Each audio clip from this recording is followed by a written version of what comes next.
Order. Ross Savage to move the motion. Thank you, Mr Mundell. It is a pleasure to serve under your chairmanship and to bring this very important debate. I'm grateful to the petitioner, John Bake, and to the more than 127,000 people who signed this petition, including 132 from my constituency of the South Cotswolds. This petition calls for a simple principle that trans people should be able to self-identify their legal gender without needing an intrusive medical diagnosis. For trans people to live with dignity, not bureaucracy, with compassion, not suspicion. It means allowing someone to change their legal gender through a statutory declaration. It already works effectively in countries such as Ireland, Argentina and Denmark. And it doesn't remove safeguards. False declarations remain a criminal offence. What it does do is remove unnecessary medicalised hurdles that dehumanise trans people and delay access to legal rights. Many trans people already live full-time in their affirmed gender without ever applying for a gender recognition certificate, precisely because the process is so inaccessible. The current system doesn't stop people from transitioning. It simply makes their lives harder, so much harder. The Liberal Democrats have long supported reform of the Gender Recognition Act to make it less bureaucratic and intrusive. Our party policy is clear. We support removing the requirement for medical reports, recognising non-binary identities in law and ending the spousal veto, the very proposals the Conservatives brought forward in 2018. And we believe in a wider approach too, expanding access to timely, high-quality healthcare and putting an end to all forms of conversion practices. I will give way. I'm really grateful for giving way. And I'm sure she'll note that setting out last month's Supreme Court judgment, Lord Hodge counselled against reading this judgment as a triumph of one or more groups in our society at the expense of another. Nonetheless, it has caused immense distress to the trans community. Does she agree with me that now is the time for the government to commit to a clear timetable for allowing transgender people to self-identify their legal gender so that they can live with the dignity and respect, which is a basic human right? I thank the Honourable Lady for her intervention. And yes, dignity and respect are exactly what we are talking about here, and I absolutely agree. Because for us, this is not about abstract debates. This is about real lives. This is about human beings and the right, the fundamental human right to live safely, freely and in their own truth. Yet today we find ourselves in a situation where one of society's smallest minorities is being targeted with hostility and violence. According to the 2021 census, only 0.5% of adults in England and Wales identified as trans or gender diverse, and yet entire newspaper front pages and hours of political debate are dedicated to their existence. This toxic and hostile debate has real-world consequences. According to the Office for National Statistics, hate crimes against trans people have risen by close to 200%. Since 2018. In 2023, of the nearly 5,000 transphobic hate crimes reported, only 126 led to prosecution. That is less than 3%. This is not acceptable. Nearly half of all trans and gender diverse individuals have experienced sexual assault. Nearly half. Trans women without access to gender affirming care are significantly more likely to attempt suicide. 1 in 5 will try. And while this is often painted as a culture war, the human cost is painfully real. Take Joelle. I will give way. I thank the Honourable Member for giving way, and it deeply saddens me to hear some of those statistics. Would the Honourable Member agree with me that what we say in this House matters? It ripples across communities. And regardless of what side you sit on or where you are in the argument, at the centre of that argument are people. Does the Honourable Member also agree with me that we should be doing our utmost to protect the trans community and ensure they have the same rights as everyone else and that they can live in dignity? I thank the Honourable Member for his intervention and wholeheartedly agree with his remarks and associate myself with them. Take, for example, Joelle, a trans woman who died of an eminently treatable cancer after waiting for 8 days on a general ward because clinicians couldn't agree on where she should be placed, a men's ward or a women's ward. That delay in treatment cost her her life. Not to mention the recent Supreme Court ruling and the devastating impact its implications are having on trans people who are just trying to get on with living their lives. I will give way. Thank you. It is a pleasure to serve on your chairmanship, Mr. Mundell. I have many constituents who have been really affected by the High Court ruling, and one who I want to highlight works in the ambulance service and has breasts and uses women's changing facilities without any issue. Were she to be forced into using other facilities, it would declare to everybody her transgender status, and she has lived and has a gender recognition certificate as a woman. Does the honourable member agree that there is a real mess now created by this legal ruling which does need sorting out?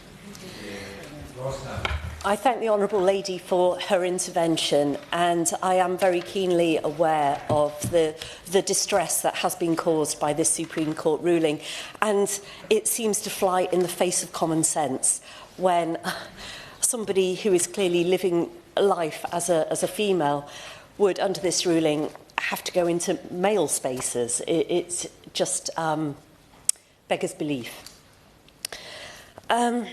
And this ruling doesn't only hurt trans people. It hurts any woman who doesn't conform to feminine norms, who may be challenged on entering a women's space. This isn't just a legal rollback for trans rights, it is also a rollback for women's rights.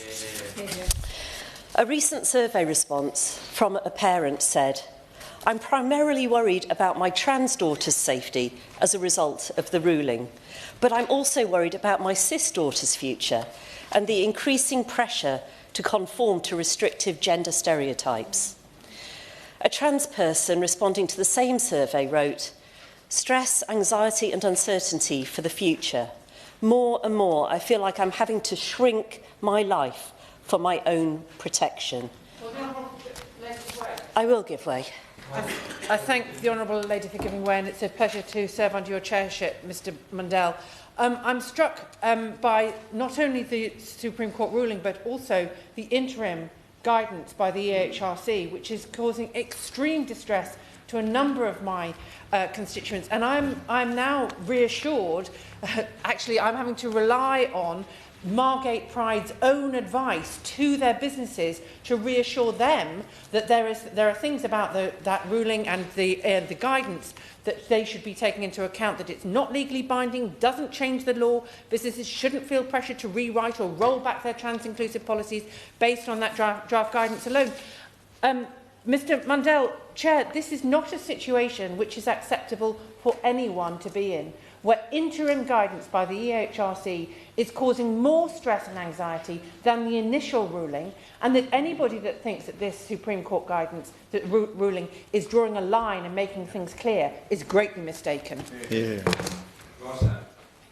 I thank the Honourable Lady for her intervention and absolutely agree this already vulnerable group, many of whom already struggle with mental health issues, are struggling even more as a result of the confusion arising from the ruling. So to return to the quote from a trans person responding to this survey, feeling that they have to shrink their life for their own protection. They say, "When discussions of safety have taken place in Parliament, there is a complete lack of empathy for the invalidation and fear that trans individuals are experiencing." Well, I say to that person and other people in the trans community, I hope that they are witnessing the empathy that is being expressed in this hall today. The government must modernise, simplify, clarify and reform the intrusive and outdated gender recognition law and bring in a new process like they promised at the last general election. We're being told the current system is robust. But how can a system be robust when over 31,000 people are still waiting just for their first appointment at a gender identity clinic? Some will wait for more than 7 years. Many will never make it through the process, not because they lack the seriousness, but because the bureaucracy is unbearable, as is the toll on their mental health. Public Health England has said that over a third of trans people attempt suicide at least once. This is a human tragedy unfolding as a result of the lack of suitable support and enough resources to see trans people through this process. I will give way. I thank the Honourable Lady for giving way, and Mr Mundell, it's a pleasure to serve under your chairmanship. I also look at the Supreme Court ruling and that point where the judge said that the Equality Act does apply to trans people. Does the Honourable Lady agree with me that we have been failing trans people for many, many years in this country, despite the fact that they are covered by the Equality Act, and this has to change? I thank the honourable gentleman for his intervention and wholeheartedly agree that equality means equality, no matter who the individual concerned may be. Even the government's much lauded £5 GRC fee is meaningless when the necessary private medical reports, blood tests and hormone prescriptions cost thousands. This is simply inaccessible to many, many people. This is not a system of integrity. It's a system of delay, expense, quiet exclusion leading to quiet desperation. Meanwhile, there are some rays of hope. Organisations like the Trans Legal Clinic are stepping in to fill the gap.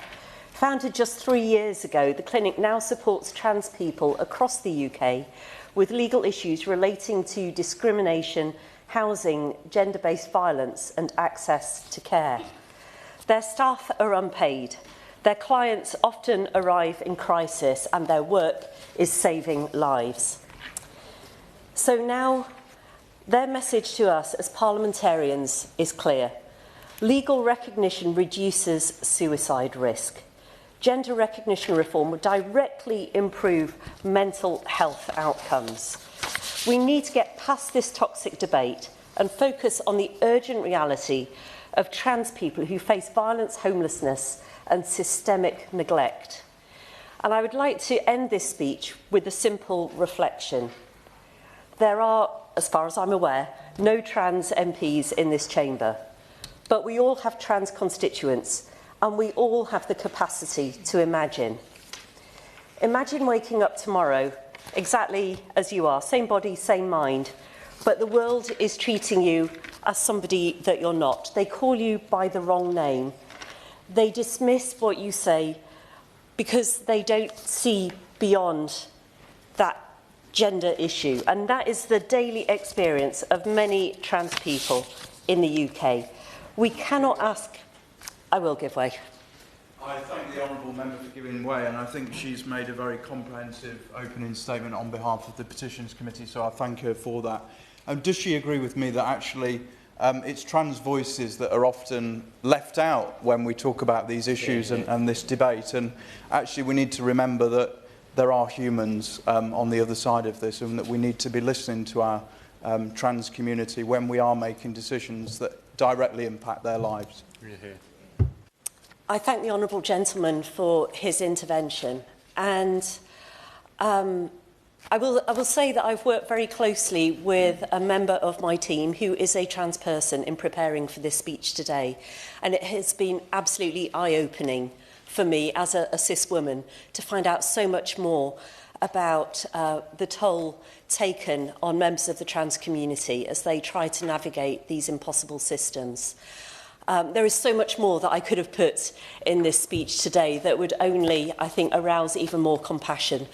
So in my own small way, I'm doing what I can today to try and be that voice of the trans community that, as the honourable member has pointed out, is not heard enough in this debate. So to any trans person who is listening to this debate today, please know that even in a parliament where your voice is still too often missing, there are people here who see you, who hear you, and who will fight for your right to be yourself. We have a choice as parliamentarians. We can stoke fear and division, or we can show leadership. Let's choose dignity, let's choose compassion, let's choose to recognise people for who they are as individuals and give them the legal recognition and protection that they deserve. Thank you. I remind members that they should bob if they wish to be called in the debate. I'm not going to set a time limit, but if members keep to around 7 minutes, everyone will get to make a meaningful contribution. The question is that this House has considered e-petition 701159 relating to transgender people self-identifying their legal gender, and I call Richard Quigley. It is to serve under your chairship, and may I begin by thanking the honourable member for South Cotswolds even for securing this important debate. Whilst as MPs we need to respect the independence and authority of the judiciary, the recent ruling doesn't solve anything. It is our duty to respect... however, let us be clear, this ruling does not absolve us from our ongoing responsibility to the trans community. Our duty to respect, support and advocate for their rights remains as vital as ever. I am deeply troubled by the rhetoric that has taken hold in recent years, rhetoric appropriated by those seemingly seeking to sow division and manufacture culture wars at the expense of people who already face hardship and discrimination in our society. It is disheartening to see figures, including the Leader of the Opposition, appear to wear their transphobia almost as a badge of honour. In this House, we must not forget that our words matter, and we can really impact the most vulnerable.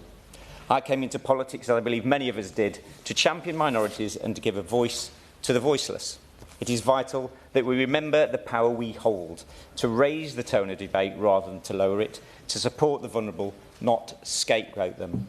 Trans people simply want to live in peace, not to be demonised or turned into a convenient political target during times of national difficulty. Our constituents, by and large, are not fixated on which toilets people use. They want change, they want lives to improve, they want well-funded services.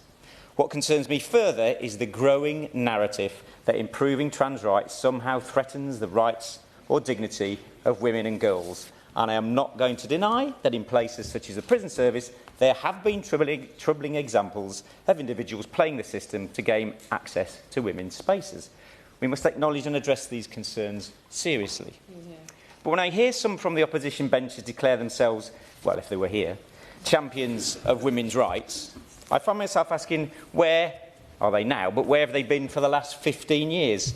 When violence against women and girls skyrocketed, where was the legislation? When women's shelters were chronically underfunded, where was the outrage? When domestic abuse cases surged while court access diminished, where was the action? When male perpetrators played the legal system to harass their victims, where was the advocacy? I do not raise these points just to score political points, but rather to prompt reflection. If your defence of women's rights only surfaces in opposition to trans rights, then I question whether it is truly about supporting women or simply targeting trans people under that guise.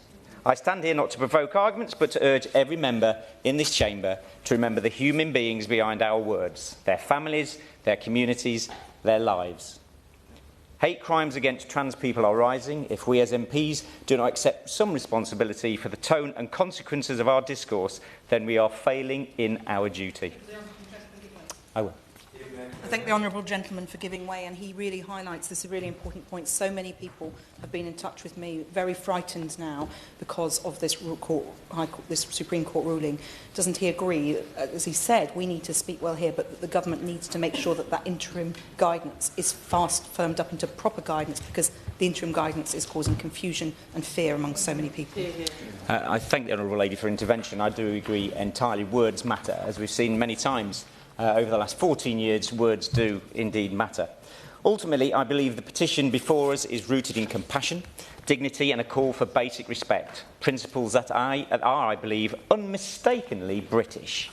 Respect for others, fairness and standing up for the vulnerable are values we rightly take pride in. I hope we can all agree on this simple truth, that trans people are not the enemy, and that the power we hold in this place must be used to uplift, not to vilify. My message to all of us here today is this: let us not lose sight of that responsibility. Thank you, Chair.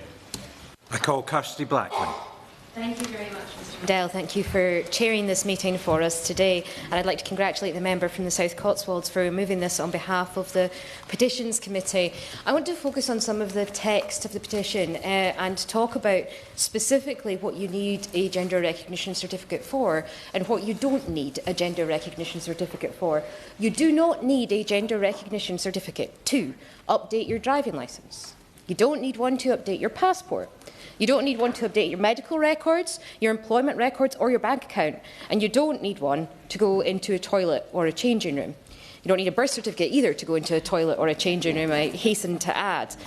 What you do need a gender recognition certificate for, what the point of them is, what the reason for them is to allow you to update your birth or your adoption certificate, which allows you the right of privacy, the human right of privacy, to allow you to get married or form a civil partnership in your affirmed gender, which again allows you that privacy. It allows you and your partner to have the correct genders on the marriage or civil partnership agreement.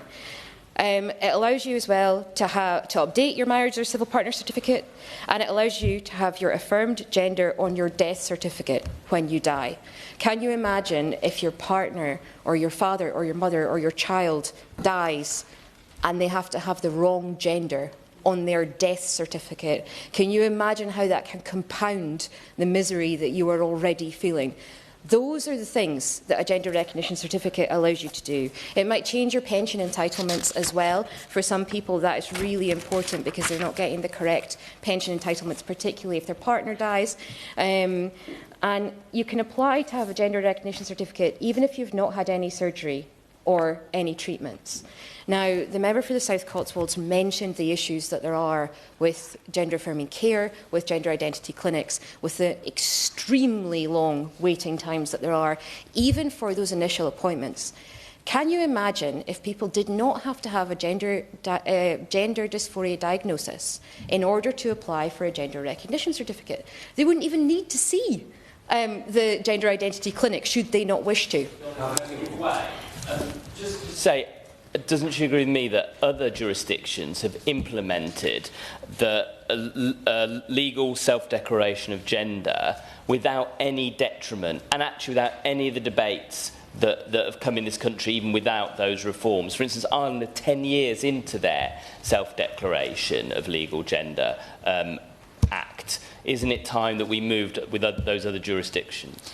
I completely agree, and as the member for South Cotswold said, there is still a legal requirement not to lie. There is still powers in place in order to punish you should you lie when you apply for that gender recognition certificate. Focusing specifically on that medical issue, we have very few practitioners across these islands who are competent and trained and working in this area. If we free up some of that clinical time, everybody, those people who do need gender-affirming surgery, those people who do need treatment, will get that treatment far more quickly because the queue will shorten, because they will not need that gender dysphoria diagnosis. And you can also, should you choose, as a government putting forward new legislation, choose to have other rules in place around it. There are already other rules in place around getting a gender recognition certificate. This specific petition focuses on the gender dysphoria diagnosis. It doesn't focus on the fact that you've got to provide 2 years' worth of evidence. So you could still, should you desire, have 2 years' worth of evidence need to be provided, which is something from every 3-month period in at least the last 2 years that says that refers to you in your Mr. or Mrs. or Ms. That talks about you in your new name, that shows and proves that you have been living in that gender. You could still require all of that and still take out the gender dysphoria diagnosis and make things so much better for people. As the member said, and as a number of members have said, what has happened around the Supreme Court ruling has made things even more complicated, even more confusing for people. It has not provided the clarity, and we're in this really weird situation of limbo right now, where a huge number of pubs, restaurants, shops who are just trying to do their best don't know what exactly they have to do, because they've got a position of interim guidance, which frankly is not very clear if you have read it.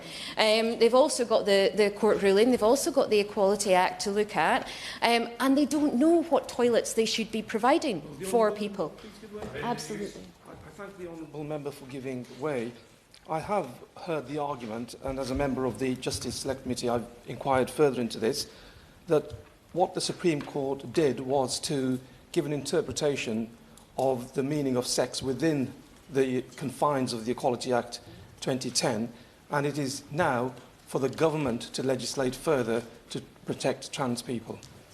So I'm not a lawyer, Mr Mundell, but my reading of it is that what they tried to do was to work out what was in the minds of those politicians who passed the Equality Act in 2010, which is a difficult thing to do because I can't tell you what's in my mind right now, never mind 15 years ago.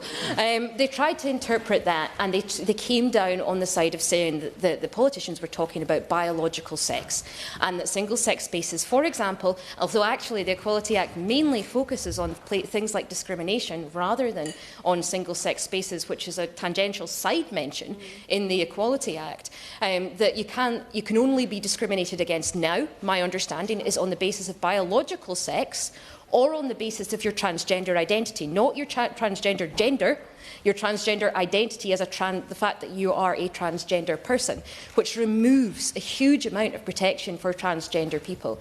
So I'm massively concerned. I think that the only way that we're going to get clarity is if the government does step up and make a change to the Equality Act. Briefly, I appreciate Mr Mundell, the Honourable Lady, giving way. Does she not agree that the Equality Act itself was well written in order to deal with intersectional issues when they arose? The guidance around it was very clear, and that this ruling has muddied that.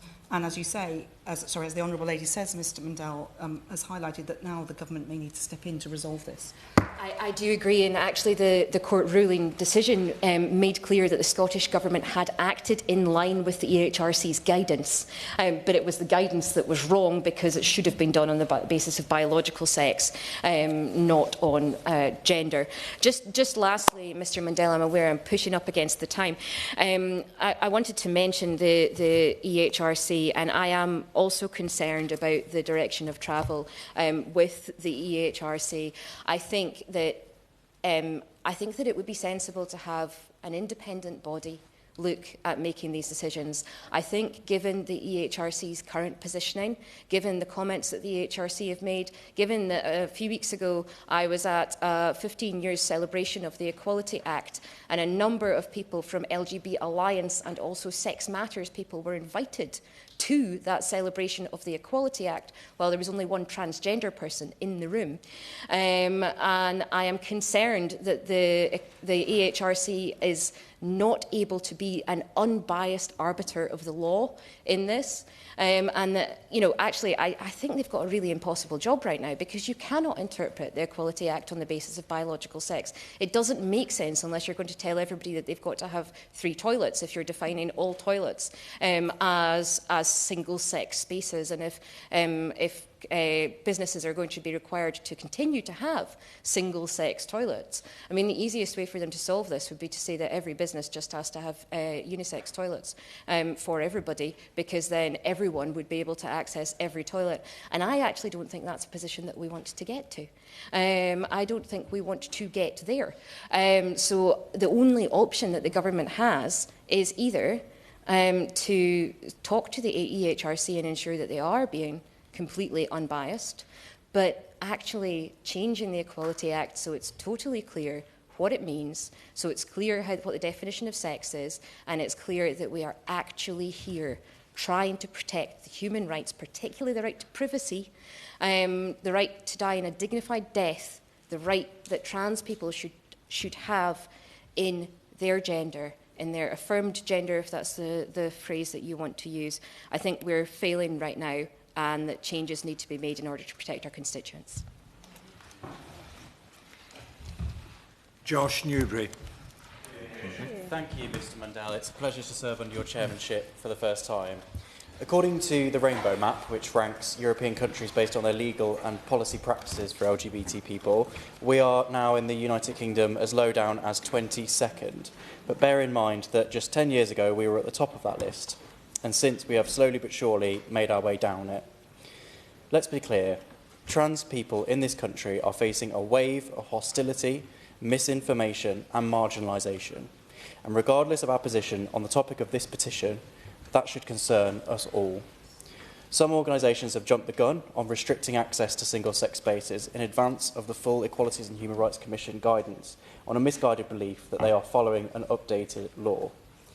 And the interim guidance, I'm afraid, as has been said already by other honourable members, does nothing to help this and actually exacerbates this situation, particularly the inexplicable assertion that in some circumstances the law also allows trans women not to be permitted to use the men's facilities and trans men not to be permitted to use the women's facilities. In other words, that trans people are excluded from all single-sex spaces. And for me, it's the vigilante enforcement of this so-called guidance, which is perhaps the most toxic and damaging aspect of all. Toilets are becoming ideological battlegrounds, with the casualties including not just trans people, but cisgender women who are not stereotypically female. What is clear is that there is no adequate test for determining if a person should now have access to a single-sex space, except a DNA test perhaps, which is clearly not going to happen in a toilet, a refuge or anywhere like that. So out there, and perhaps in this place too, access is being based on whether a person appears to be a certain gender, whether they adhere to gender norms. Now, I thought we had left outdated notions of what a woman should look like and sound like, where they belong, in the past. But now they are being dredged back up, and worst of all, that's being done by people who call themselves feminists. But the toxicity in this debate is not new. In this House, successive Conservative governments not only failed to defend the trans community and advance their rights, they actively stoked division and rolled back the clock. Now today, while there are calls for wider reforms, including around gender recognition and self-identification, we must be honest about the political and social climate we are currently in as well. These are such important conversations, and they require the right timing, they require sensitivity, and not culture wars. Over the last decade, both in the UK and globally, a lot has happened. But I worry that we have started to channel wider fears into isolating an already marginalised group who just want to live their lives with the same dignity and respect that so many of us take for granted. A survey from Stonewall in March of this year found that 17% of LGBT+ people have experienced physical assault because of their gender or sexual identity, and the number for trans and non-binary people is almost 2 in 5. The Labour Party has a proud history of advancing LGBT+ rights, from legislating for a statutory right to NHS fertility treatment for lesbian and bisexual women, to leading a United Nations campaign for the decriminalisation of homosexuality, and of course to the Gender Recognition Act 2004, which is a groundbreaking change to the law at the time, but 21 years on, as the member for South Cotswold so eloquently put, is in need of reform and modernisation. Today, I believe the Labour Party once again has the opportunity to champion dignity and equality for all. Our manifesto commitments include a ban on all forms of conversion practices, improving access to high-quality NHS care, including gender-affirming care, making LGBT+ hate crime an aggravated offence, leading to harsher sentences, and that all-important gender recognition certificate reform. I know the profound impact it has when a law reflects your identity and allows you to live freely as who you are. Labour governments have always understood that, and we've always known that progress never comes from standing still or failing to show up when the going gets tough. The petition we're debating today calls for legal recognition based on self-identification. I completely understand why, as my honourable friend, the member for Leeds Central and Headingley said, way back in 2015, our neighbours in Ireland introduced self-ID without incident or issue. In the words of an Irish woman I spoke to last week, the sky didn't fall in, and I'm pretty sure it's still up there. Meanwhile, trans people here still face long-winded, undignified, medicalised processes just to have their identity legally recognised. The Gender Recognition Act ultimately allows people whose gender identity doesn't correspond with the sex registered on their birth certificate to obtain recognition and a revised birth certificate. But as has been said, that process involves 2 medical certificates, including a diagnosis of gender dysphoria and details of any treatment received, and further to that, evidence of living in your true gender for at least 2 years and a declaration that you will continue to do so permanently. Clearly, there is much unfinished work ahead on untangling the legal mess we've been plunged into, on restoring dignity for transgender people, on modernising the Gender Recognition Act, and on ensuring our laws reflect the lives and identities of everybody in Britain. As a cis man, I understand completely that progress must be built on trust, on a consensus which I hope that we were able to come to, and on delivering what we've promised. But let's begin by delivering on banning conversion practices in all their vile forms, equalising punishment of all forms of hate crime, reviewing adult gender identity services and ensuring that all trans people receive appropriate and high quality care, and of course, making the Gender Recognition Act fit for the future. I'd like to invite the Minister to confirm that the Government is still fully committed to these advancements, as I am. Mr Mundell, I conclude by reaffirming my allyship for trans people who now, more than ever, need our respect, acceptance and steadfast support. Thank you. I now call Charlotte Kane. Thank you, Mr Mundell. It's a pleasure to serve under your chairship. I also thank the petitioners for bringing this petition and the member for South Cotswolds for moving the motion. Since the Supreme Court decision, I've received a lot of emails from people in great distress and even fear. But I've also talked to women who I know have transitioned, women who were very, very confident, playing a strong role in their local community, in many cases standing to be councillors and things like that.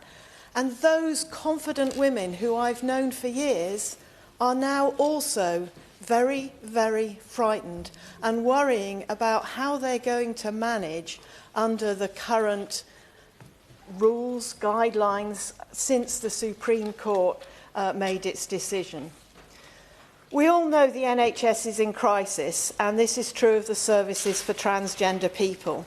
As we've heard, they can correct their gender on their passport and their driving licence with just the support of their GP, but they can't get that all-important gender recognition certificate, and nor can they get the medical treatment they need, the hormones and so forth. We've heard they often have to wait up to 7 years just to be seen, or pay significant funds to see someone privately. And having paid for that diagnosis, there's no guarantee that their GP will prescribe the medication, so they then also have to pay for the medication privately. In the words of one woman navigating this system, it's a system that lacks any dignity and has put me in real danger, as I had to begin to live as a woman long before I had any hope of starting hormones to make doing so safer and easier to fit into society. The trauma of living in the gender you identify with while not fully looking like that gender is huge, and you become a target for people who think they have the right to abuse and assault you just because you're different. And we're requiring people to do that for 7 years before they get any help. Then they've got a further 2 years to live like that before they can get their certificate. We simply have to improve this situation. But the recent Supreme Court decision and the EHRC guidelines mean that even when people have their gender recognition certificate and have fully transitioned, sadly their problems are far from over. The Supreme Court has been misreported to have stated that a woman is someone who was born a woman. In fact, what they ruled was that for the purposes of part of the Equalities Act, the term woman means someone who was born as a woman. They went on to reaffirm that trans people's rights must be respected. But the EHRC almost immediately issued guidance that was unworkable and did not respect the rights of trans people. And we all understand that it's going to be contested legally. If a trans woman cannot use women's toilets and should instead use other toilets, what is she supposed to do? If she uses the gents, she risks abuse and assault. If she uses the disabled toilets, she takes up a facility which others might need. This is a major imposition on a person's life. When they want to travel, go to the theatre, go to a sports venue, they face the challenge, what are they going to do if they need the toilet? How can we be doing this to people? It's outrageous. One woman facing this dilemma told me, "Since the ruling, I have seen a flood of hate. I have lost friends to suicide, and I have friends struggling to survive. Public life brings social anxiety. For example, this Friday I'm travelling to Manchester. This is my first long trip away from home since the ruling, and it scares me. If I use female toilets, I could be apprehended. I'm sure I could not use the men's toilets, and disabled toilets also expose me if they're available. During my transition, I had several situations, including assault, and I thought that was all behind me. Going back to a life of fear in public is something I will struggle with and would do everything to avoid. Members, we can't allow this to continue. It's not acceptable. One of our core functions as MPs is to ensure people's safety, and we are not ensuring the safety of trans people. So I ask the Minister to talk to her colleagues in the Department of Health to ensure that people are seen promptly and supported through their transition. And I ask her to urge the Minister for Women and Equalities to work with women's groups and LGBTQ+ groups to provide guidance which is workable, which respects the rights of all vulnerable groups. And I further ask the Minister to work with colleagues to consider any necessary changes to the law. Thank you. Thank you, Mr. Chair. It's a pleasure to serve under your chairship. In 2016, the Scottish Government announced its intention to reform the Gender Recognition Act in Scotland and introduce self-ID. Years followed and the bill was introduced to the Scottish Parliament in 2022. Since then, according to statistics that started to be published in 2023, waiting times for gender identity clinic appointments are increasing. In June that year, 5,273 people were waiting for an appointment, with 45 people waiting longer than 5 years.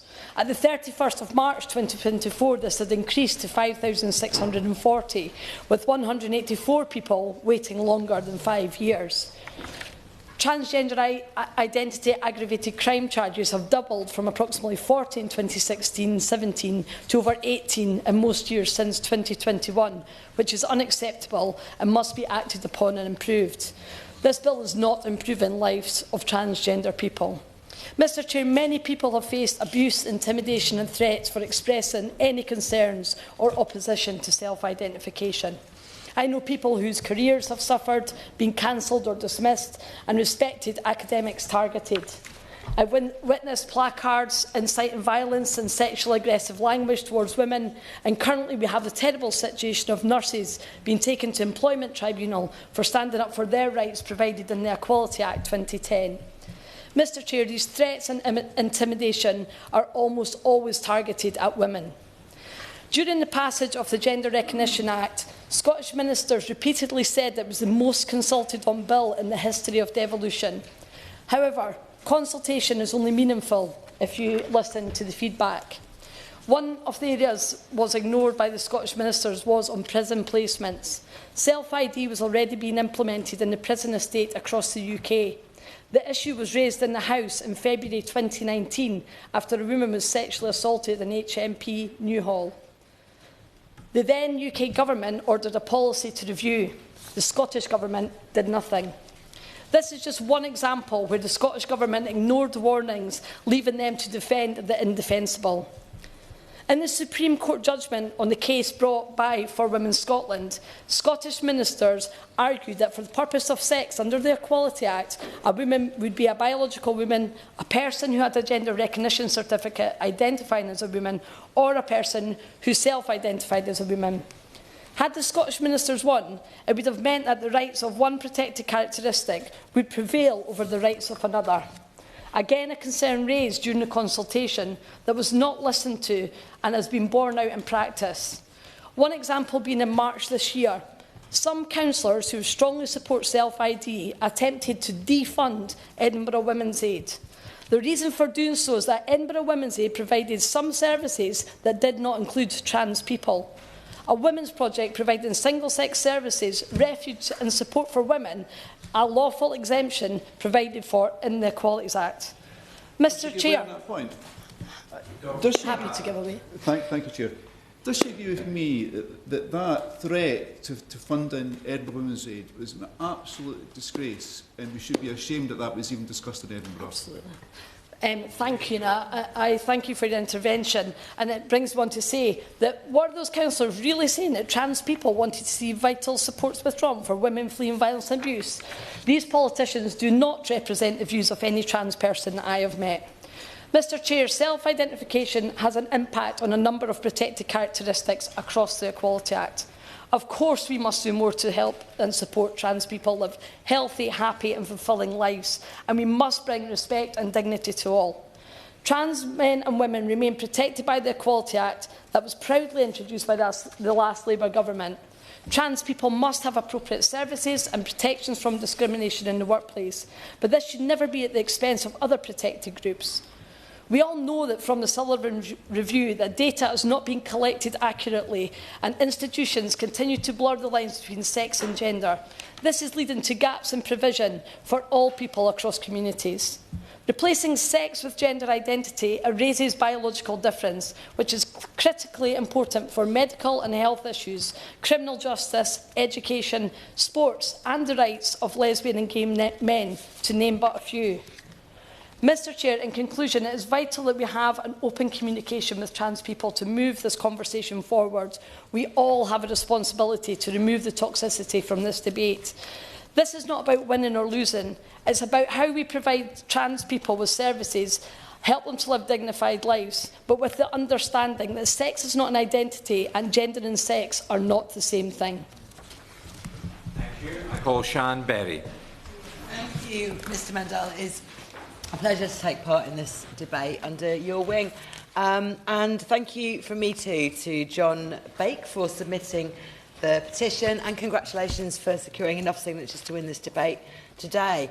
I associate myself with the compassionate, thoughtful, rigorous, clear and helpful contributions from many honourable colleagues so far. I know the Minister is here listening today, and I hope that government more widely is listening hard to how these issues can be debated practically and with compassion and inclusion at its heart.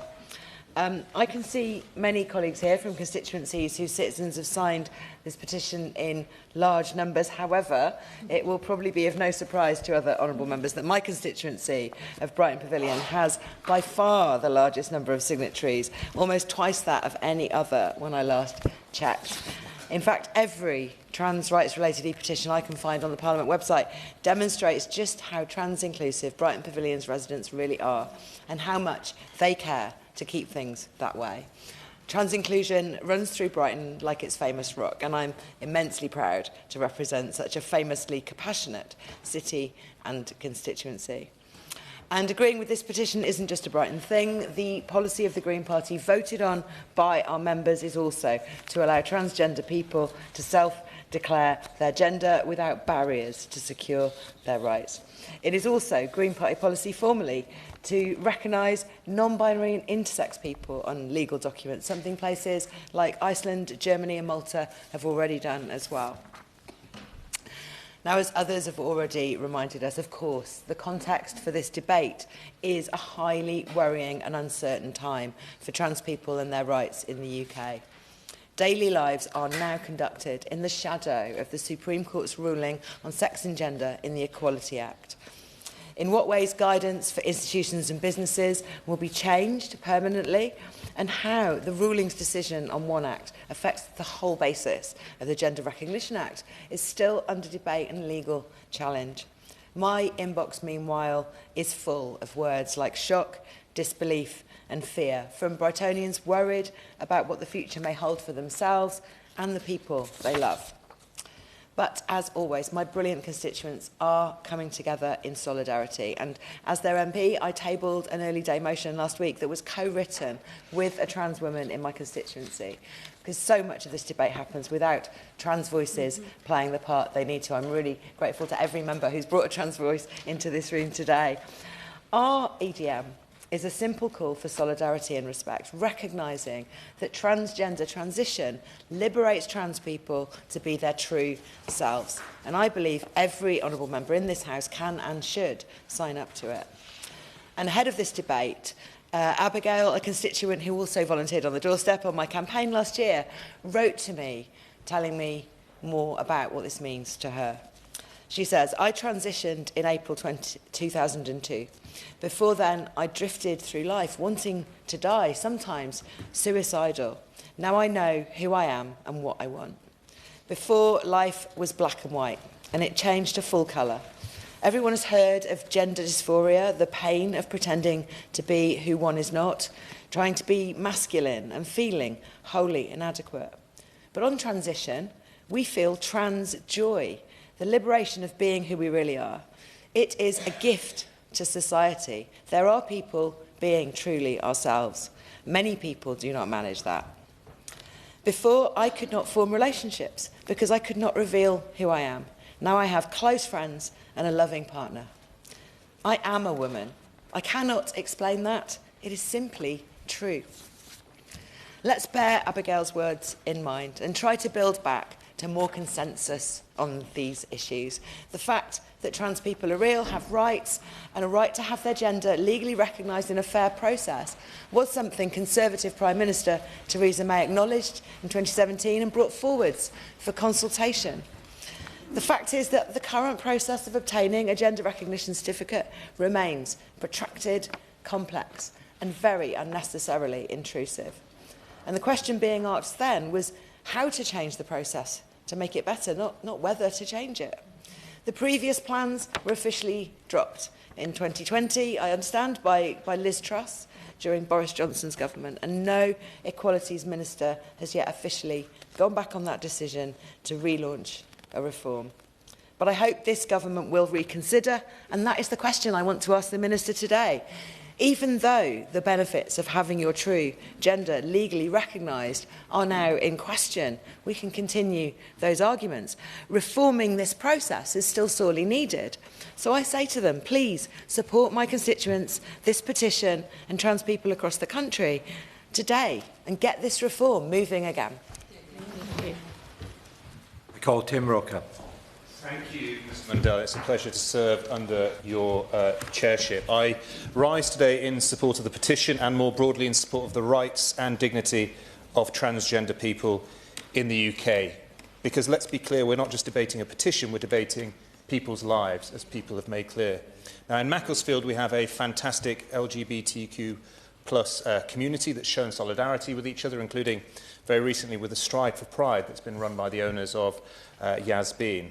And solidarity is incredibly important. The history of the LGBTQ plus community hangs on a history of solidarity with each other.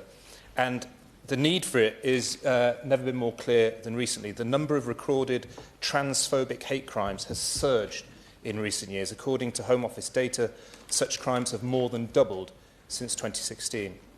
That's not a culture war, that's real harm. That's fear, isolation and violence being felt by people simply trying to live as themselves. And while that's happening, our international standing in LGBTQ plus rights is falling. This year, the UK dropped, as members have noted, even further down the ILGA Europe rainbow map, which ranks countries by their equality laws. In 2015, we were first. What an incredible thing to be proud of. Last year, we dropped to 16th, and now, as of a few days ago, we're 22nd. We fall behind countries we once led, and it's not because we've gone backwards by accident. I fear it's because our political will has begun to fade. I'm happy to give way. I thank my honourable friend for giving way and for setting out the point that we are actually falling behind many of our allies around the world. Does he share my concern that actually for the first time the UK is now rated amber rather than green, the only country in Western Europe to be rated this way, and that actually it was Labour governments that took forward LGBT rights in the past, and this Labour government ought to do the same. Thank you, Chair. And I thank my honourable friend. He makes the point really, really well about why we should be extremely worried about what's happening to our record on LGBT rights. And I'll just say that his constituents in him have an excellent champion for their local LGBTQ plus community. Happy to give way. Under the previous Trump administration, a travel warning was issued by the British Foreign Office to trans people because of the so-called bathroom ban, well, the actual bathroom ban in parts of the United States. And yet we're in a position now where many trans women and trans men are very frightened about using toilets. Does he not agree that this action is needed by the government on this? I do, Chair. I completely agree with the Honourable Lady. She makes a very good point about how urgent action is needed. And one of the things that we've touched on significantly, almost all members today, is the recent UK Supreme Court ruling, which has created so much of the uncertainty about the legal rights of trans people, particularly trans women, under the Equality Act. And let me be clear, I'm not questioning the existence or the legitimacy of single-sex spaces. The Equality Act rightly allowed for such spaces in reasonable circumstances, particularly where privacy, dignity or safeguarding required it. But it was a balanced principle, and what the Supreme Court judgment did, in my view, was reinterpret that balance in a way that completely undermines the legal clarity that we had before and raises new concerns about consistency in application. That interpretation appears to directly contradict the spirit and the purpose of the Gender Recognition Act, which was passed to give trans people full legal recognition in their acquired gender. And the judgment not only strips away legal certainty for trans individuals, but risks making the GRC, as members have pointed out, a symbolic document with very little practical effect. And so it brings us to a critical question. What is the point? I feel like a member's about to intervene. Thank you very much, and I thank my honourable friend. I was going to let him make that critical point there before intervening. I think it's fair to say that nobody is comfortable with the heated way in which debate has taken place over the past few years. But would he agree with me that, in actual fact, women's sex-based rights have been ignored for many years and not enforced, and that's what's led us to the place where we are today? And there has to be space for respectful discussion in order to find a way to improve the rights of trans people, whilst also respecting the hard-earned won rights of women. Thank you. I thank my honourable friend for that intervention. Where I agree with her completely is this debate, as has been pointed out already, has become incredibly toxic. We are seeing, with Reform and others, an attempt to import American-style politics to our country. And what we do need is a rational, reasonable debate that safeguards the dignity of all people. I'm glad that she's made that point. And so that critical question that I was coming to was, what is the purpose of a GRC now? For many years we were told that the GRC was the legal mechanism by which a person's acquired gender would be recognised in law. But many people are now left wondering whether a GRC still confers the rights and recognition it was meant to. If a trans woman with a GRC can still be excluded from single-sex spaces and services, what legal certainty does that document offer? And why are we asking people to go through a lengthy, intrusive and often dehumanising process to obtain one? Happy to give way. The honourable gentleman is making an important point, because the gender recognition certificate itself is often destroyed by trans people because they've got their new birth certificate. So actually, the certificate itself isn't always an extant document. My honourable friend makes an excellent point, and as other colleagues have pointed out, the sky didn't fall in when these reforms, which have been passed in so many other countries across the world, have taken effect. We've heard from honourable members today, Chair, about the EHRC's first proposed guidance following the ruling, and it allowed just 2 weeks for consultation, 2 weeks to respond to complex legal changes that affect fundamental rights of our constituents, and it's simply not good enough. It risks shutting down people out of a conversation about their own lives and their own protections, and whilst I welcome that the period has now been extended, it should never have been that short in the first place. What trans people are asking for is clarity, dignity and fairness. They deserve to know where they stand under the law. They deserve to walk down the street without fear. They deserve representation in this place that doesn't question their right to exist. Happy to give way. I thank my honourable friend for giving way. Now, parents of trans people have contacted me not only about their own fear, but also about the fear of their children in light of the Supreme Court judgment. Does he share my concern that it's not clear what they should tell their precious children, and that this is a totally unacceptable state of affairs? Does he agree that we should ask our fellow citizens to ask themselves, what would I advise if my own child were trans? And even, how would I like to be treated if I were trans? And if we can't answer that question, then clearly the situation we find ourselves in is completely unacceptable. Thank you, Chair. And he makes the point extremely well. It's so depressing to hear of that fear that many of our constituents have expressed to us up and down the country, the chilling effect that this judgment has had. And I'll just say quickly, Chair, that I believe in rugby his constituents have a wonderful champion in him as a supporter of the LGBTQ+ community. So, Chair, to conclude, we can't keep deferring justice, we can't keep letting misinformation fill the gaps where leadership should be, and we can't let this debate be led by the most toxic voices. It's time for Parliament to lead with compassion and evidence, not confusion and delay, because trans rights are human rights and this country is better than the fear we're seeing take hold. Thank you, Chair. Vicky Slade. Thank you, Mundell. It is a pleasure to serve under your chairship. It really is shocking that over 16,000 people are currently waiting for treatment at the London Gender Identity Clinic alone. And they are currently treating people referred in the summer of 2019. 6,225 children are currently waiting on gender waiting lists with waits of more than 3 years, completely normal. And if it takes that long to achieve a first appointment, imagine how long it takes to achieve 2 medical assessments. NHS figures issued last week have completely confused me, because according to NHS England, the referral to treatment figures for the whole country state there are only 147 people waiting more than 104 weeks, that's 2 years, for any treatment. How is that possible? Or are gender identity clinics not included within that? This doesn't make any sense at all. I'd be really interested to know how we can come up with figures and how we can look trans people in the face and tell them only 147 people are waiting for treatment when we know there are thousands and thousands waiting for life-affirming treatment for themselves. 50% of trans and non-binary youth have seriously considered suicide in the last year alone, driven by stigma, exclusion and hate.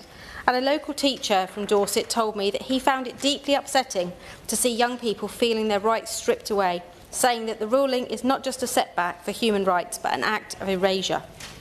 Another trans constituent told me that a system that protects all women, including trans women, that we need a system that protects all women, including trans women, and went on to say that I'm asking you to see me and help build a future where trans people don't have to fight every day to exist. What a sad state of affairs. Of course I will give way. I'm very grateful to Honourable Friend for giving way. Would she agree with me that we need to do more to protect trans people in Somerset, for example, where trans hate crimes have increased from 119 to 179, and whilst providing women only spaces where they're needed, we need to do more to stand up for trans people who feel frightened and afraid and are being attacked. You're absolutely right. The Honourable Member for Taunton is absolutely correct. And we have to also think about, we talk a lot about the needs of trans women. We talk very little about the needs of trans men. And I'm deeply concerned about the impact on trans men who may be forced to go into women's toilets. Many of them do an amazing job of masking and appearing to be men. I'm sure most of us know people but have no idea they are trans men, because so many of them are able to have fantastic facial hair, more so than some men that I know, incredible muscles and tattoos, and you'd have no idea. And imagine being a trans man and then being told you have to go to a women's refuge. Imagine being the women in that refuge and a trans man comes in and being told, well, I have to be here because I'm still going to be treated as a woman. That just is offensive. Of course I will. In terms of the European Commission on Human Rights and the right to privacy, if a trans person has to out themselves every time they go to the toilet, does she, like me, believe that that fundamentally conflicts with that right to privacy? I thank the Honourable Member for Aberdeen North for that intervention. I am shocked daily by the indignity that we are imposing and the impact on the human rights of people who are trans. Some words that have been used about the current gender recognition system: traumatic, intrusive and over-medicated. Just some words used by trans people about the current system. And I'm really pleased that one of our members in the other place, one of the Liberal Democrat members in the other place, is looking at how we remove the need for a spouse to consent. How can that be compliant with the human rights of a trans person that their spouse has to consent to them getting a gender recognition certificate. The recent Supreme Court ruling has made life as a trans person so difficult and calls into question the value of a gender recognition certificate. If these trans people who have undertaken all that is required to achieve that status are still to be treated as if they remain in the sex that they were assigned at their birth, what is the point of a gender recognition certificate? Therefore, self-ID seems the only viable alternative. So I ask the Minister direct, if self-ID is not to be progressed, what assurance can we have for our trans constituents that a gender recognition certificate will become easier and quicker to achieve? And that where a trans person has gone through many years of distress, treatment, cost and trauma, they deserve to be honoured and respected, recognising them as their legally acquired gender.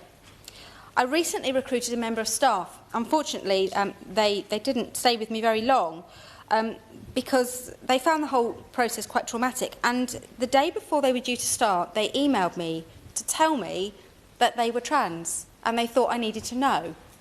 I was so upset that they felt the need to do that. What sort of world are we in that someone has to share that sense of that private information with me as their employer and then were so traumatised by it, decided that they couldn't work in this role after all? I felt absolutely sickened.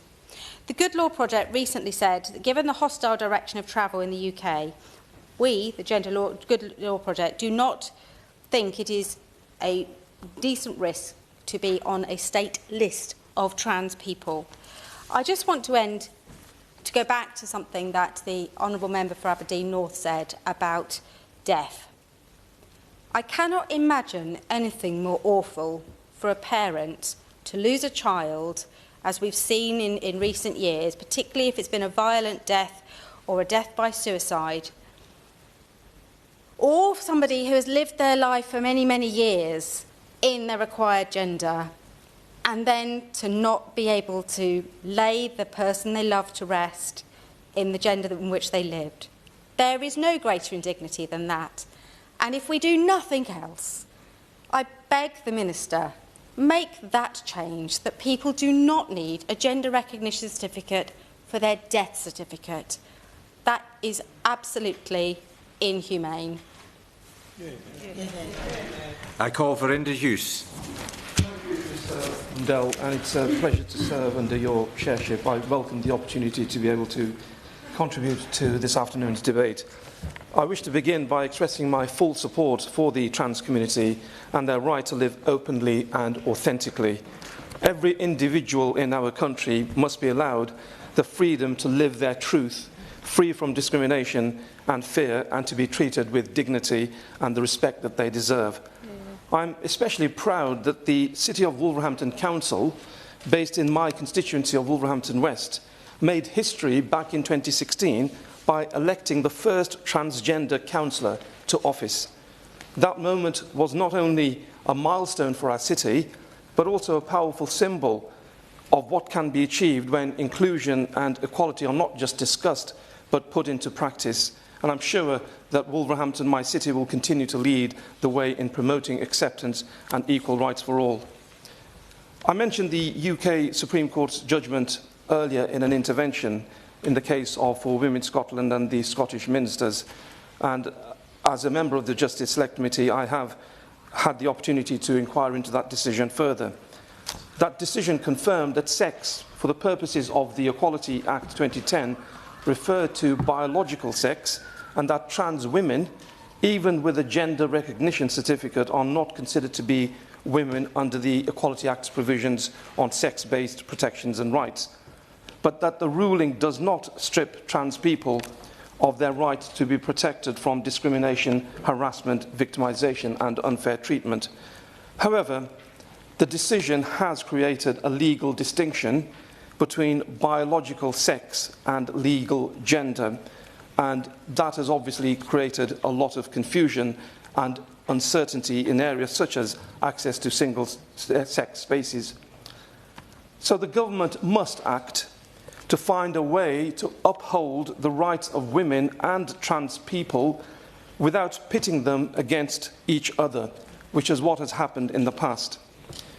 It is crucial that the government recognises that transitioning is not a choice and that the transitioning process often comes with a deep and often difficult journey of self-understanding and acceptance, with the associated stress and emotional strain of coming to terms with one's new gender identity.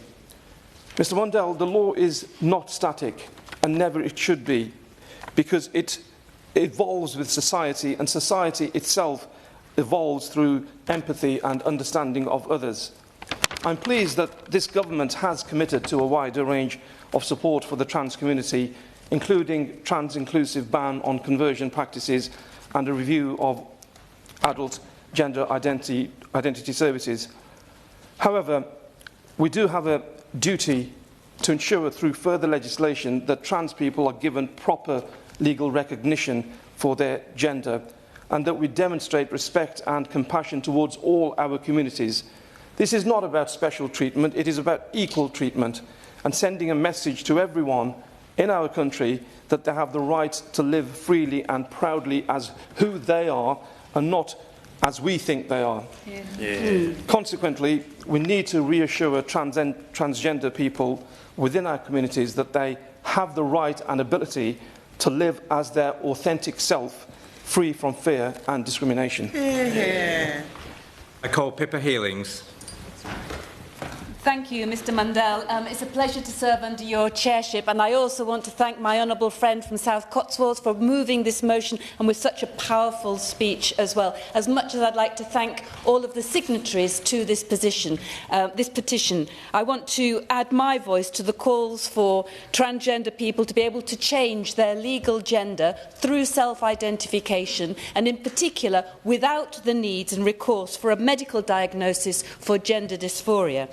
And this petition reflects a long-standing call for dignity, simplicity and fairness in how we treat some of the most marginalised people in our society.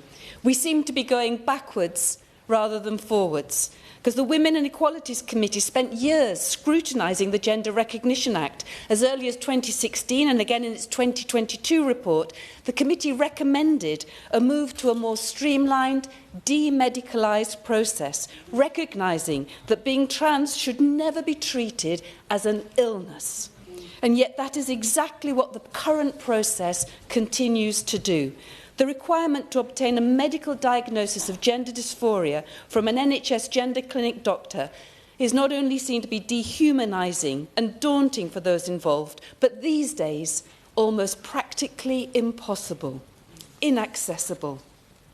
And as other MPs have done, I would like to bring into this debate the voice of trans people as well, and in particular from my constituency of South Cambridgeshire, let me share the very human story of what it is like in practice to play this story out.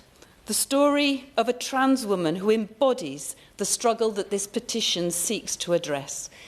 Jennifer is a trans woman, a close friend and a colleague of mine.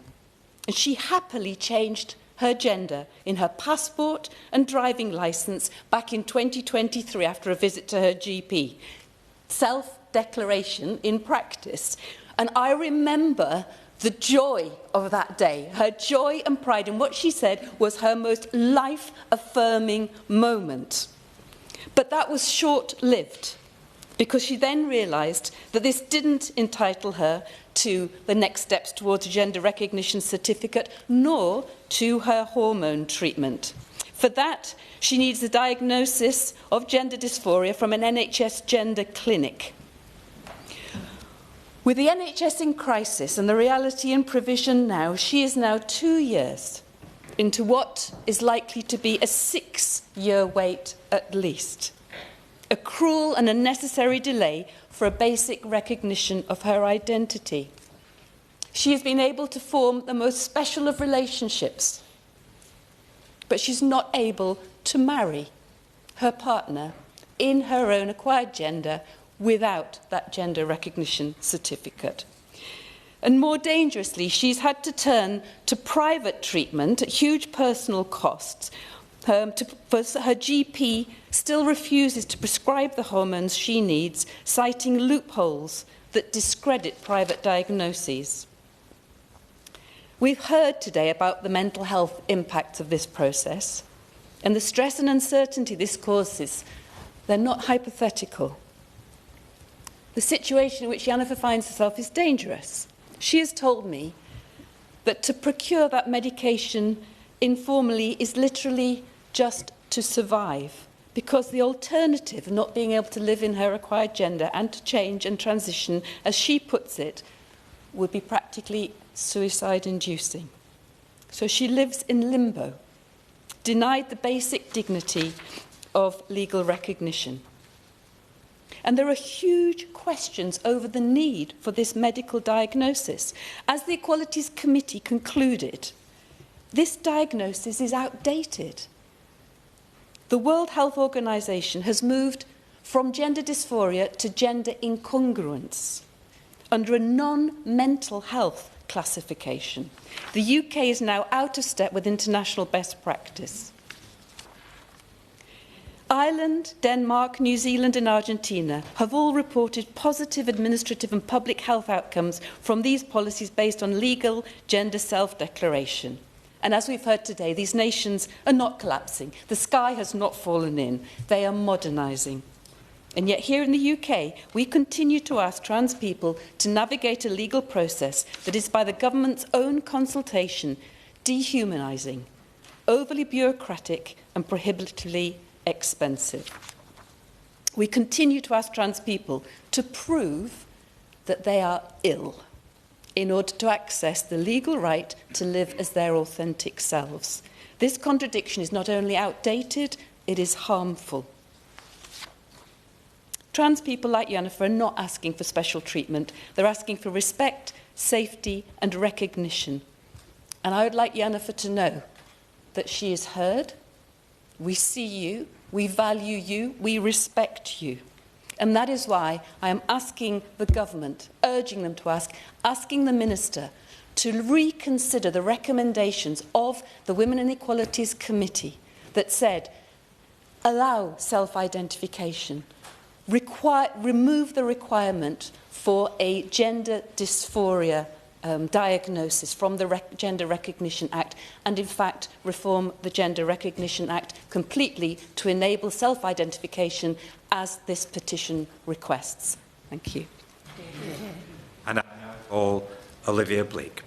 Thank you. It's a pleasure to serve under your chairship, Mr Mundell, and I thank the honourable member for the South Cotswolds for opening the debate. I think they did that incredibly well on a topic that does often get heated, but I think today we've shown that we can discuss these issues without that. And I would like to thank the over 100,000, 20,000 people who signed it, and especially the 250 people who signed it from my constituency. I am going to touch on ILGA Europe's recent report, which sees the fall from the UK from 22nd place in the rainbow map of Europe. And that should really concern us all. It is not just a warning about LGBT rights, but a signal of a broader erosion of democratic protections across Europe. At the heart of the decline is a failure to uphold the dignity and autonomy of trans people, particularly when it comes to something as fundamental as a legal gender recognition. And I'm exceedingly embarrassed about this. To fall so far when just 10 years ago we were #1 is just unforgivable, and we all need to look very hard at ourselves in the mirror for allowing that to happen. In recent debates, we've heard government ministers affirm that LGBT rights in the UK remain protected and that we are firmly committed to equality. I welcome this, as it is something we all want to see upheld both in spirit and practice. But right now, I've heard from countless people the fear from so many of my constituents, trans parents, parents of trans children, and some have actually spoken to me about leaving the UK. How embarrassing. How embarrassing that we've fallen so far that people would rather not live here because they feel their lives are so unlivable in the society that we are creating. Yeah, I'm happy to give way. I thank my honourable friend for giving way. Naively at university in the 80s, I believed in the early 90s that I would generally see the end of sexism and racism. Does my honourable friend agree that we've fallen so far backwards over the last 14 or 15 years, entirely down to a party obsessed with staying in power rather than doing the best for its citizens? Yeah, and I mean, I would be in here talking about migrants and other communities who have been victimised and kind of used as a scapegoats repeatedly over the last 15 years, which it's been sad to see. And, you know, we are seeing that across the globe, unfortunately, and it's something that we should all be standing up against. And we should be dealing with people's actual daily concerns. And I feel that far too often we use rhetoric rather than dealing with those. And as we've heard from colleagues today, trans people will not feel protected right now. They're navigating rising levels of hate, extending levels and delays to healthcare, increasing uncertainty about how existing laws apply to their lives, and they are being told that their identity, their very sense of self, is something that we can debate, that we can question, and we can deny. I think that is wrong. And I urge all people out there who are looking at the advice that's been given as interim guidance not to make knee-jerk reactions to that and to fully take part in the consultation, and that consultation should be 12 weeks long, as previous consultations have been, for something that's going to have such a big change on individuals. I think the EHRC have got that wrong and need to extend it even further than they have. And I also just think it's quite sad that, you know, we need to see, and I think it's right that we see a way for people to self-identify their legal gender. And it matters for many reasons. And I think a lot of politicians, sadly, and wrongly, think that, isn't it sad, or isn't it a shame that trans people are trans people? How completely wrong is that? And I think that for too many people, they live in fear with false statistics about the risk that people have to women. Yeah. Thank you. Thank you. My honourable friend, just on that point, would you agree with me that trans women and trans men should have services and provision on that basis, and that sex and gender are two very separate things? I think it's very problematic if we go down that track for all services. I think that the equality right and how it was interpreted previously is correct, that people should be excluded where there is a necessary need for that, and it should be on the basis of on balance, you know, and I think that's true for all protected characteristics actually, and when they come into conflict. But I also, I'm going to make some progress if you don't mind, because I've only got a little bit of time. But I think, you know, that idea that it's a shame or it's somehow sad that people are trans is completely and utterly wrong.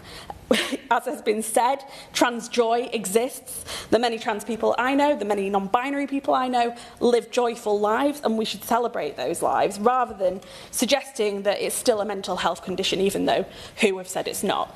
Rather than making a protracted medicalised kind of route to just get a piece of paper that says your correct gender, I think is really problematic and something that we should continue to question. And this is why the right to self-identify one's legal gender really, really matters. It's about basic freedoms to live as oneself. That means being able to go to your local supermarket, your local cafe, and not be fearful of being challenged when you're going to the bathroom. It's about, without intrusive medical gatekeeping, which takes years and years and years for you to just get to that point.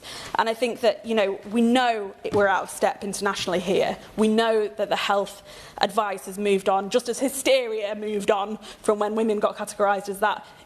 You know, there's many, many groups of people who've been wrongly categorised as mentally in the past just for being themselves, and I think we need to get away from that gatekeeping.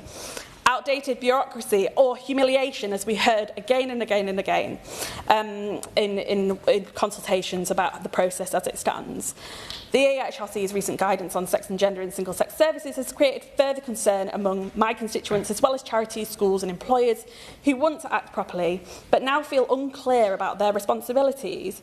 We need clarity that it reinforces inclusion, not ambiguity that creates fear.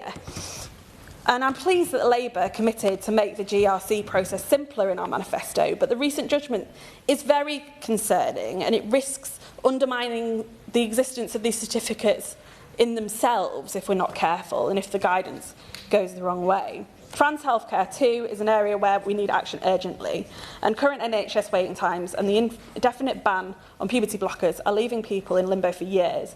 This it's not just a policy challenge, it's a public health issue, and one that requires compassion, evidence, leadership, and I hope that the puberty blockers trial is as wide as possible and as scientific as can be. And I thank Mr Mundell for allowing me to speak for this long, but the rights are not a zero-sum game. We cannot protect one group without protecting another, and we need to strengthen the whole. I urge ministers to continue listening to trans people, to ground decisions in evidence, and to act with the courage that true equality demands, and make sure that instead of us just standing up here, that we have proper consultation which has the voice of trans, non-binary, intersex, and all represented in the evidence that it hears, and that is taken on board, so that we don't have a situation where we are trying to police people going into toilets, which could be really problematic to those who do not fit or conform to gender stereotypes, as we've heard in this debate. But it's not just about toilets. This is about dignity in death, as we've heard, dignity to privacy, and to make sure that you have the ability to have that joyful life that we all want everyone to have. And I call Martin Rhodes, and I can assure Dr Arthur that when I leave the chair, he'll be called. Thank you, Mr Mundell. It's a pleasure to serve under your chairing. I thank the honourable member for South Cotswolds for her introduction to this petition before us today. My constituency of Glasgow North has the second highest number of signatories to this petition after Brighton Pavilion. This has also been reflected in my inbox. I thank those constituents for making their views known through signing the petition and through correspondence, and those with a range of different views on the issue for contacting me. This petition refers to people's self-identity. Let us be clear, all of us have our own identity. How we see ourselves is an integral part of the human condition and is universal.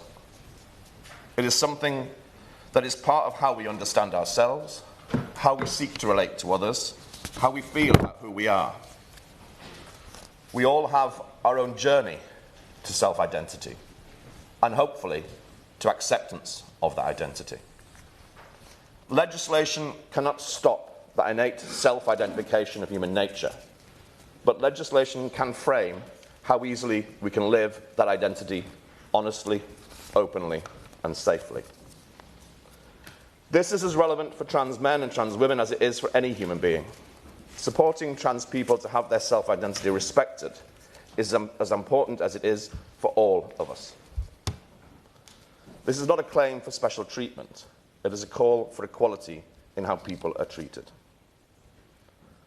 I believe we need to modernise, simplify and reform the Gender Recognition Act.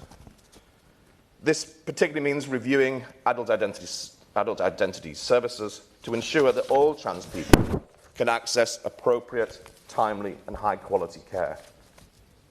Trans people are so often let down by health care and support services. That said, I recognise that easier access to gender recognition certificates is only meaningful if it enables trans women and trans men to live with dignity and respect. This brings me to the recent Supreme Court case. It is extremely important to highlight that the court warned against reading the judgment as a triumph of one or more groups in our society at the expense of another. Transgender people are protected by the Equality Act through the protected characteristic of gender reassignment.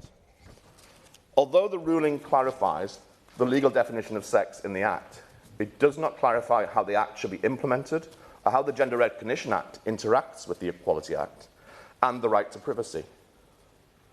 There needs to be an inclusive process of working through the Equality Act and its range of protected characteristics. The Supreme Court judgment provides clarity on the legal definition of one of those protected characteristics, but does not in any way negate the importance of the other protected characteristics, including gender reassignment. It is clear there are complexities in how these protections interrelate, and careful thought must be given to guidance on this. The Equality and Human Rights Commission is due to provide an updated code of practice, and I believe their deliberations must be informed by the voices and lived experience of those affected. and I've written to that effect to the Commission. The interim guidance they published so far has only highlighted the complexity and the urgent need for appropriate and inclusive consultation and engagement. That process is necessary to avoid institutions and businesses acting in ways that fail to fully take into account the full range of responsibilities in relation to all protected characteristics. Action without a full recognition of responsibilities risks causing harm not only to trans people, but also to non-binary individuals and those whose gender expression does not conform to stereotypical expectations of their sex. There is a danger the law could be implemented in such a way that it forces trans individuals into distressing and unsafe scenarios, simply for existing in public spaces, while at the same time putting public and private organisations potentially in breach of their legal responsibilities and of not protecting effectively those that they seek to protect. This is why broad, inclusive consultation is vital. There is a need for actions which are proportionate, risk-based, trauma-informed, inclusive, and have appropriate safeguards and protections for all. The Supreme Court judgment that sex in the Equality Act means biological sex creates an impossible dilemma for many trans people in everyday situations. Trans man could be legally required to use a woman's changing room because he was assigned female at birth. But because he presents as male, he may be challenged or even excluded by staff or other users who assume he's in the wrong place. At the same time, if he tries to use the men's changing rooms, the one that matches his gender identity and appearance, he risks being accused of unlawfully accessing a single-sex service not intended for him. This situation essentially leaves him and other users of these facilities without a dignified option. I have long campaigned for LGBT+ rights and will continue to do so. We must never lose sight of the fact that real people's lives are at the heart of this issue. Equality depends on us upholding our shared values, such as open-mindedness, and it requires continued advocacy for groups and individuals too often marginalised in our society. Trans people have the right to live with dignity, safety, and equality under the law. These are worrying times for many, and I share many of those anxieties. I regret the nature of too many discussions around these issues. But I remain hopeful that by listening calmly to each other, there is a way forward rooted in the shared values of inclusivity, respect, and equality. With these values and the actions that need to lead from them, we can all benefit. The denial of the right of one community, one person, to be openly and genuine themselves diminishes us all. It is our challenge as legislators to address these issues, and I commend the petitioners for taking this opportunity to remind us here in this place of that responsibility. To them, I say thanks. Dr. Scott Arthur. Thank you, and it's a pleasure to serve under you today, Ms Furness. And isn't it fitting that we've had a change of gender in the seat during this debate? It's quite incredible. And I thank the member for South Cotswolds for opening this debate. And I do want to quote two of the speakers in this debate just right at the start. I think the member for Wolverhampton West summed up so much when he's not in his place just now, when he said being trans isn't a choice. And also the member from South Cotswolds when she said everybody has a right to be themselves. And I think that's an incredibly important point which applies to everyone.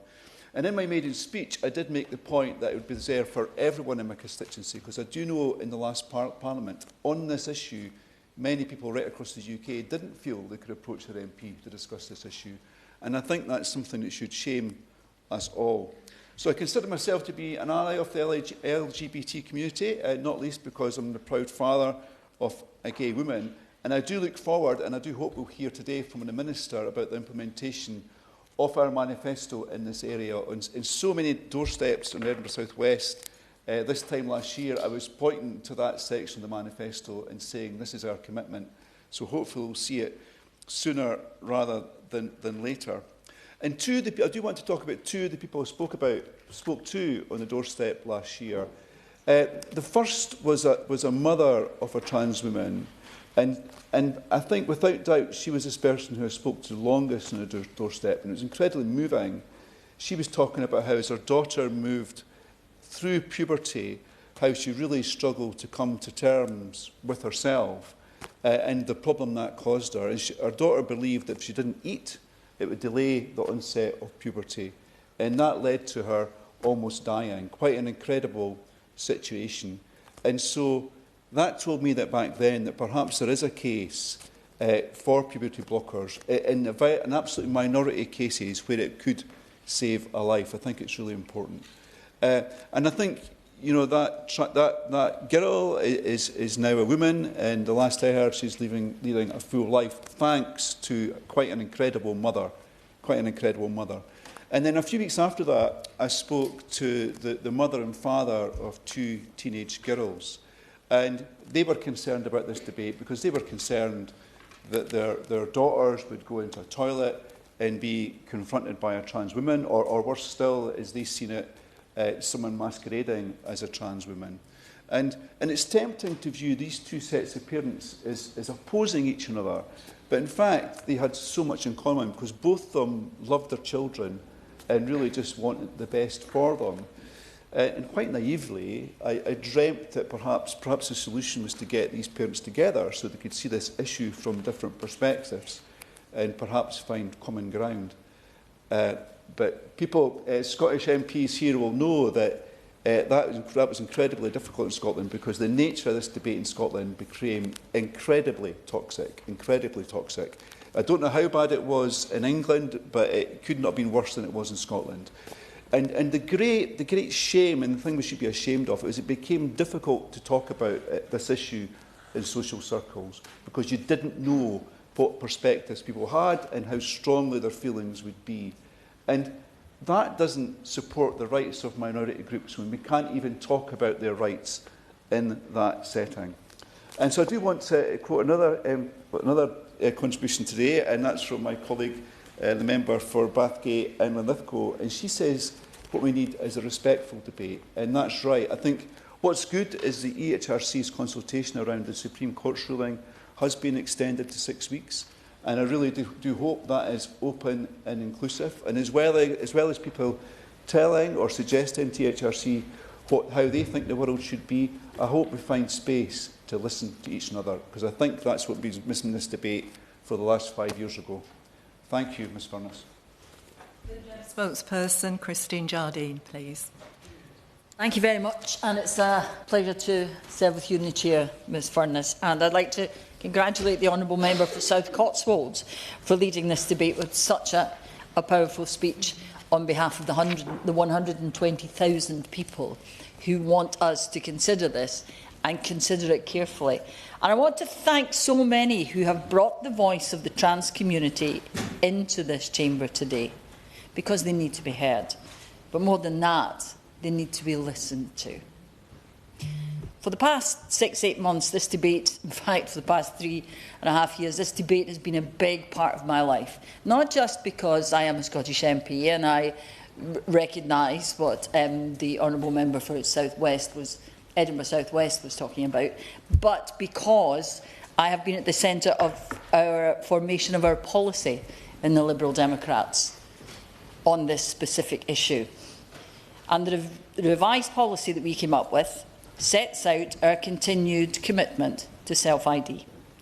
The proposals put forward by the Conservative government in 2018 to reform the gender recognition process, and which we first endorsed in 2014, are at the heart of it. Those proposals would remove the requirement to provide medical reports confirming a gender dysphoria diagnosis, as well as the spousal veto. A horrible requirement for the person applying for a GRC to provide a statutory declaration of consent from their spouse if they are to be married.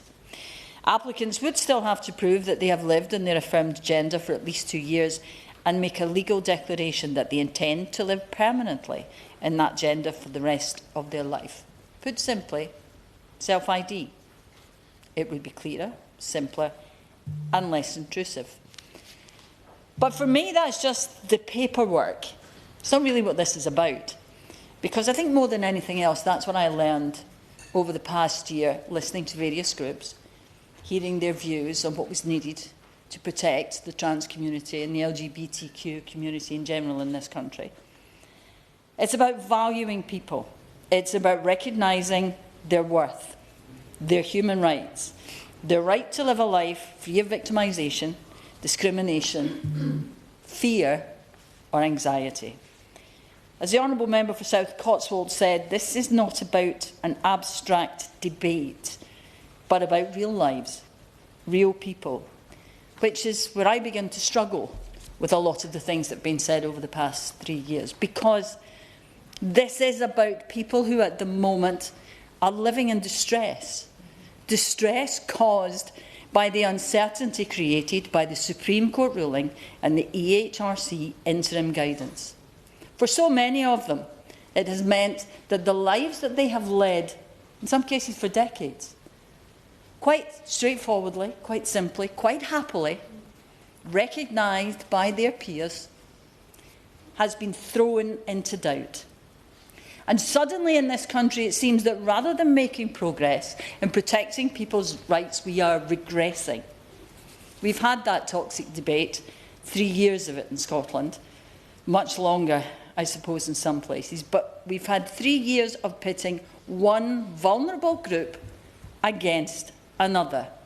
On the one hand, the rights of women, on the other, the rights of the trans community, which to me is utterly ridiculous.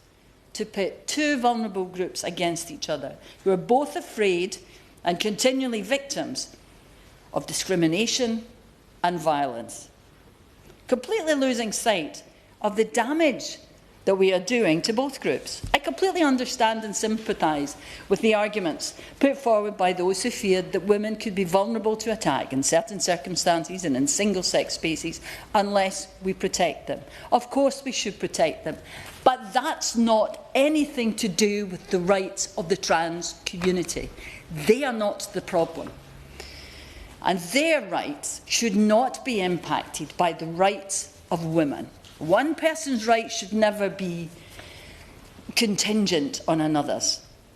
And yet that's what we have done. And the statistics that we've heard are frightening, outlined by some honourable members, how we've made people targets, the trans community targets. And that saddens me to my core, that the debate around fundamental rights, the rights maybe of your friends, your family, your neighbours, your work colleagues, have been so toxic. Just recently, a friend of mine, whose child is trans, told me that since the ruling, she now worries that how are they expected to go about their life every day. Simple things we take for granted. Going to the toilet at work, for goodness sake. And funnily enough, not so long ago, she had told me how wonderful it was to see them, now that they had completed the transition, happy in themselves, living the life that they had always wanted to live. And that is why I believe that we need to think seriously about self-ID. We need to think seriously about how we put an end to the confusion and anxiety that is being felt by too many people in this country.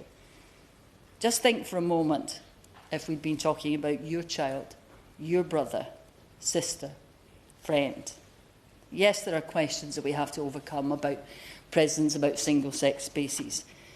But those problems should not come before protecting the rights of anyone. Somehow, that has been lost in the toxic debate, but we have to stop. We have to change the narrative around this issue. It's clear today that people want us to find a way forward, to stop rehearsing bitter arguments and look for ways to help one another, to help people find a way forward, to allow everyone to be free to live the lives that they want to lead. I remember a time not unlike this one when another campaign of fear, the threat of HIV and AIDS, made life insufferable for the gay community in this country. That we would now live in a society which embraced same-sex relationships, allowed us all to be free to love who we love, was unimaginable then. But we've changed. My generation, my friends, went through hell then. Well, now another generation needs our help and our support in protecting their rights. And if we don't protect their rights, then we risk losing all our rights. Women's rights, children's rights, men's rights, minority rights, Trans rights are all human rights, and if we don't protect one, we risk losing them all. So I would ask the government to examine what they're doing at the moment. A friend of mine said to me today we should judge our society by how we treat our vulnerable minorities. I would ask the government to do that, to look at the legislation and look at how it's treating our vulnerable minorities and ask themselves if that is acceptable, or if they're prepared to put an end to the confusion, the anxiety and the fear. Yes, certainly. Thank you. I appreciate you giving me on that point. When you talk about vulnerable categories, do you include women and lesbian and gay men in that as well? I thank the honourable member, but I think I've made it absolutely clear that I include women in that, and I include all the LGBT community. But what I object to, with every fibre of my being, is those vulnerable groups being pitted against each other, and I think we all do. I think every group in this society, every vulnerable group, deserves the protection not just of its government, but of its community. And I would ask the government to think about that. Think about whether it's time to allow trans people in this country to have the same freedom. It's not a privilege, it's a right. The same freedom to live the lives that they want to live, as they would have in Ireland, Germany, Iceland, so many others. So many others, we're falling behind and letting our people down. Thank you. Person Mims Davis. Thank you, Ms Furness. It is a pleasure to serve under your chairmanship and to speak on behalf of His Majesty's loyal opposition. And I'm grateful for the many thoughtful contributions from the members today. I'm also grateful to the Honourable Lady from South Cotswolds for opening the debate on behalf of the Petitions Committee, and I recognise the important reflection of the trans voices that she brought into the chamber, and it was compassionate and absolutely right to recognise strong feelings and concerns on all sides. As many of us have heard today, we have friends, constituents and colleagues affected by today's debate, and dignity, understanding and respect is absolutely crucial. And I am always mindful we are talking about people in this debate, or any debate, and listening to people, parents and communities is absolutely crucial in this. Now, last month's Supreme Court ruling importantly clarified the law as per the Equality Act. There are still many, as we've heard today, real practicalities that need to be agreed and therefore implemented. And several of my constituents, and if we heard today, many constituents have been in touch with their MPs and have written to say exactly this. What does this mean for them? Now, the judgment calls rightly for the rights of trans and non-binary people to be upheld as per the Equality Act. It is no surprise that perhaps this wider uncertainty has resulted in this petition, and I'm grateful for the opportunity to discuss where the opposition sits on this matter and where the government must simply do more in the light of the concerns. I agree it's important to lead these discussions in the tone, in the right tone, and as I said, it's always my approach. However, also, as the Shadow Minister for Women, I believe we must ensure that we work for a future where women do not have to fight for their rights every time, and nobody has to keep fighting for all of their rights every time. And this reflects the comment made by the Honourable Lady from Edinburgh North and Leith, and also reflects the respectful comments by the Honourable Lady from Bathgate and Linlithgow. And I think that summed up this afternoon's tone and approach. Therefore, let me affirm for my party, we strongly believe that every individual should live a life of dignity and be free as to how to live their lives and be safe to do so, and safety has been very much raised today, and rightly should be supported in that. And we are a party that is inclusive and focused on equality, and will always stand up for the rights of women and girls too, of course. Thank you so much. I thank the Shadow Minister for giving way. I'm just wondering how the Honourable Member can square the Amendment 21 to the Data and Access Bill that would expose trans people in everything that they do with the commitment of the Honourable Member to the safety of trans people. It is one thing that just does not seem to fit together. I think, however, it is a matter of fact that biological sex is crucial. It is crucial when it comes to correct service delivery and approach. I understand the point the Honourable Lady makes, but I think when it comes to treatment and being understanding that, I think it's very important that there is a distinction here. But I do understand the point that she makes.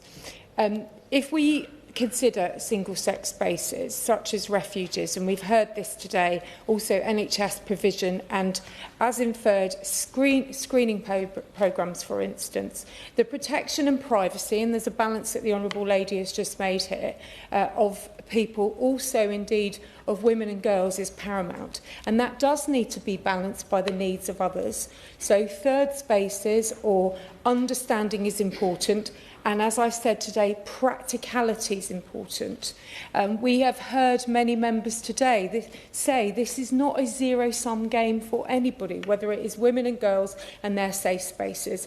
And also, as we've heard today, suitable spaces for disabled people. This is about rounded equality for all, and I truly believe that is vital.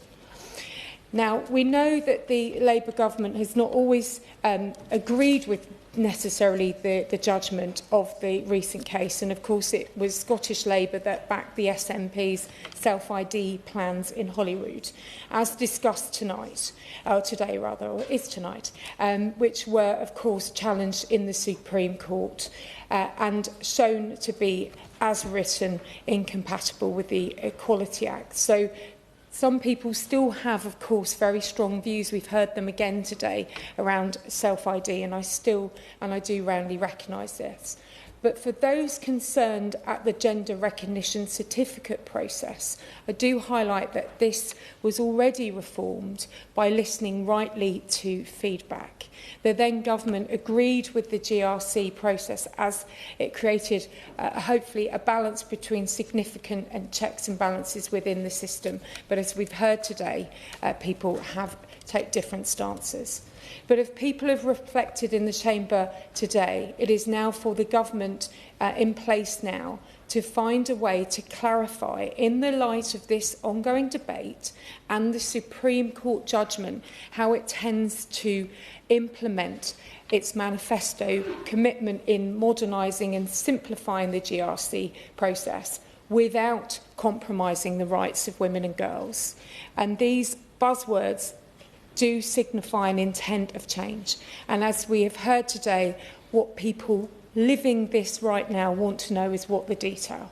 And I understand the Minister opposite will hopefully today start to clarify or begin to set maybe a timetable for any of the proposals to be rightly scrutinised by the House and, of course, by the public and all the different voices in this debate.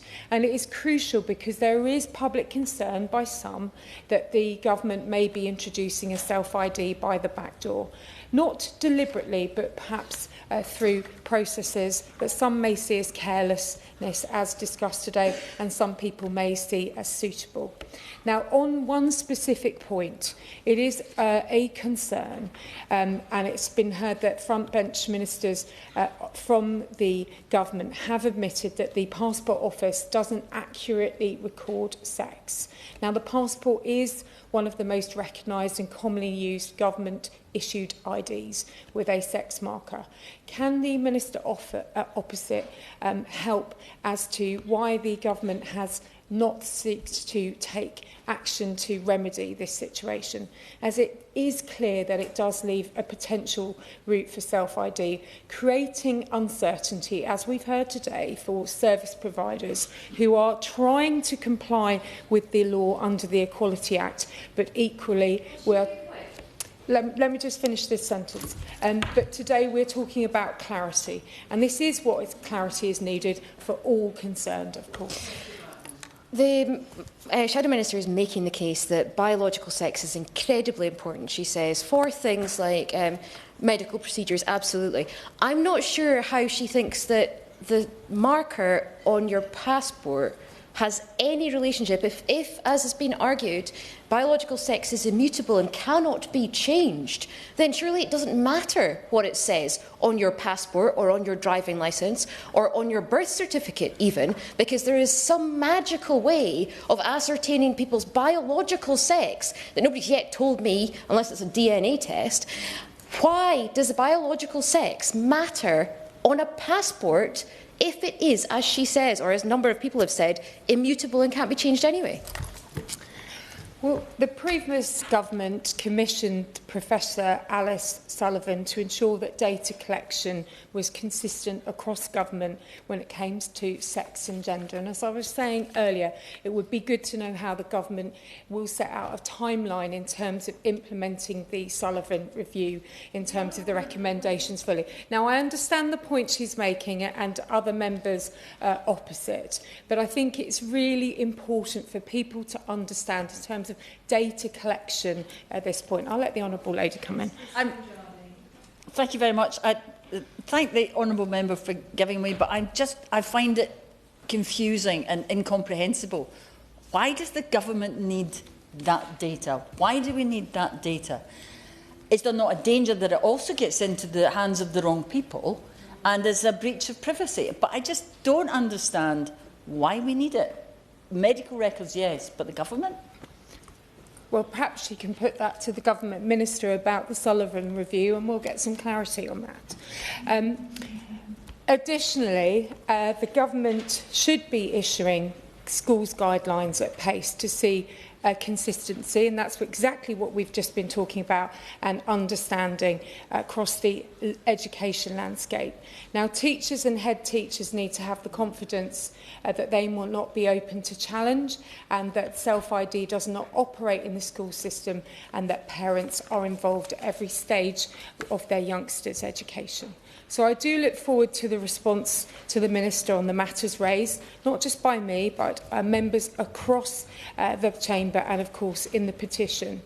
And it's important that we ensure that women and girls have an experience in life that is safe and fair, that there is equality for all, that we get the practical understanding that trans people need delivered upon urgently, as this petition and many of the questions in the Chamber has been raised.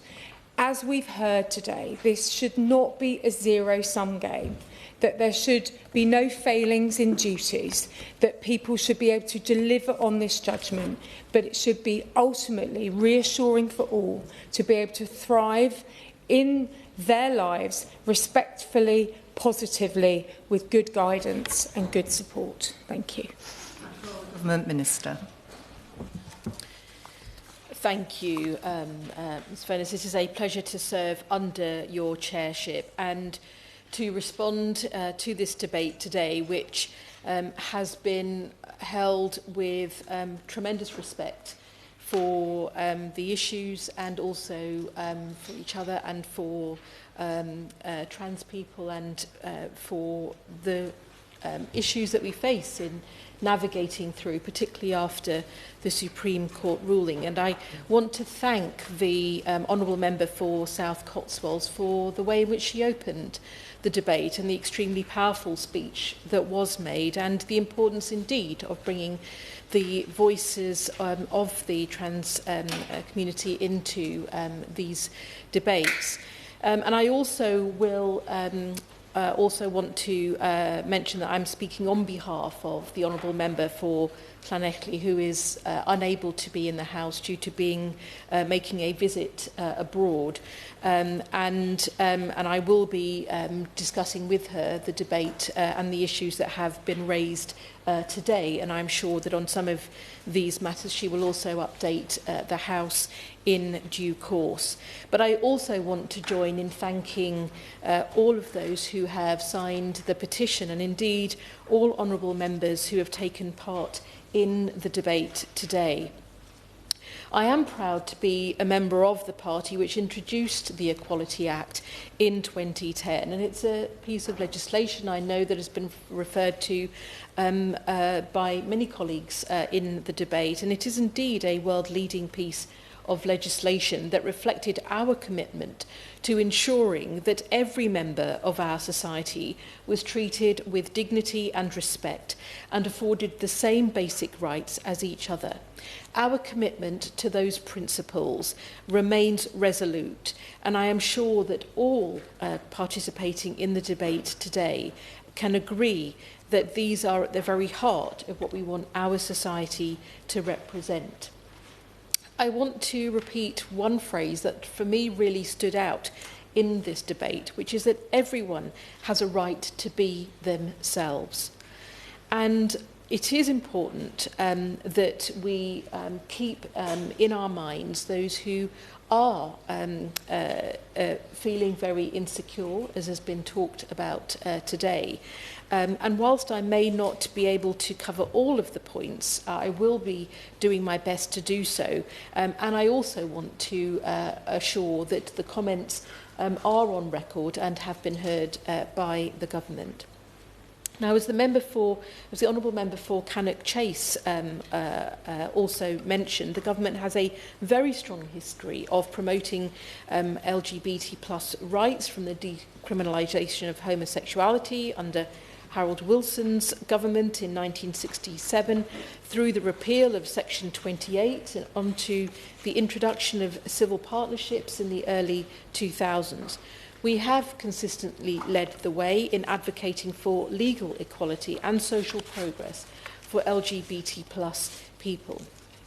It was our then Labour government that equalised the age of consent, extended adoption rights to same-sex couples, and introduced legislation aimed at combating discrimination and hate crime in the workplace.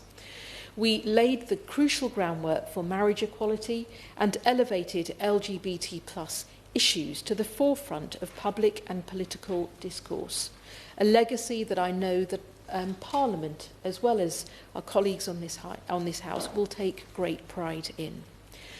The conversation surrounding rights, particularly those related to trans individuals, has sadly become increasingly divided and divisive, as this debate has so importantly highlighted. And we, I think, all agree that it is necessary to approach this debate with honesty, with respect, and with sensitivity to all viewpoints.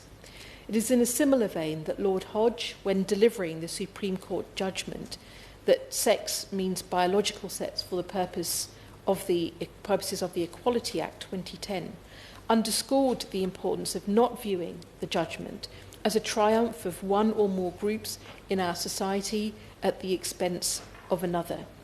That has been referred to a number of times in the debate today. And the entrenchment of division and that ever greater polarisation seeks only to move us away from holding the empathetic, meaningful and productive conversations that holistically address the issues that stem from this debate. That is why we have emphasised the importance of balancing all people's rights, including those of trans people and of women, acknowledging that both groups have real, important and often shared concerns. On matters such as access to single-sex spaces, we understand these issues must be navigated sensitively. The government's position embodies a belief that it is both possible and essential to uphold protections for trans individuals whilst respecting women's concerns regarding privacy, safety and dignity. These were points also made very strongly and powerfully by the Honourable Member for Wolverhampton, my honourable friend, the Honourable Member for Wolverhampton West. And it is also important to recognise, and I want to underscore this, that nobody should be suffering and feeling the fear that so many do today. And it is so important to recognise how much words do matter. We recognise that for many trans individuals, the current climate is uncertain and has become, in too many places, hostile. The government is committed to ensuring that trans individuals are treated with dignity and respect. The statistics of hate crime and of sexual assault that have been shared in the debate today and of which we are aware is a matter that must be of concern to all. We are committed to equalising all existing strands of hate crime as aggravated offences to ensure that all LGBT+ people are fiercely protected under the law. Let me be unequivocal. Trans individuals deserve the right to live free from discrimination, violence and fear. There is no place for transphobia in our society, just as there is no place for homophobia or biphobia. Now, I understand the recent Supreme Court ruling in the For Women Scotland case has left many trans women feeling worried and concerned for their safety. I want to stress that there are also, rightly, laws in place to protect trans people from discrimination and harassment. That was true before the ruling, and the Supreme Court ruling also has underlined that fact. The Independent Equalities Regulator, the Equality and Human Rights Commission, as has been referred to in the debate today, is working to update its statutory code of practice, which will include advice for duty bearers on how to avoid discriminating against groups with protected characteristics, and has committed to seeking views from all affected stakeholders. This has been referred to in the debate today. The consultation on the draft, I will give way.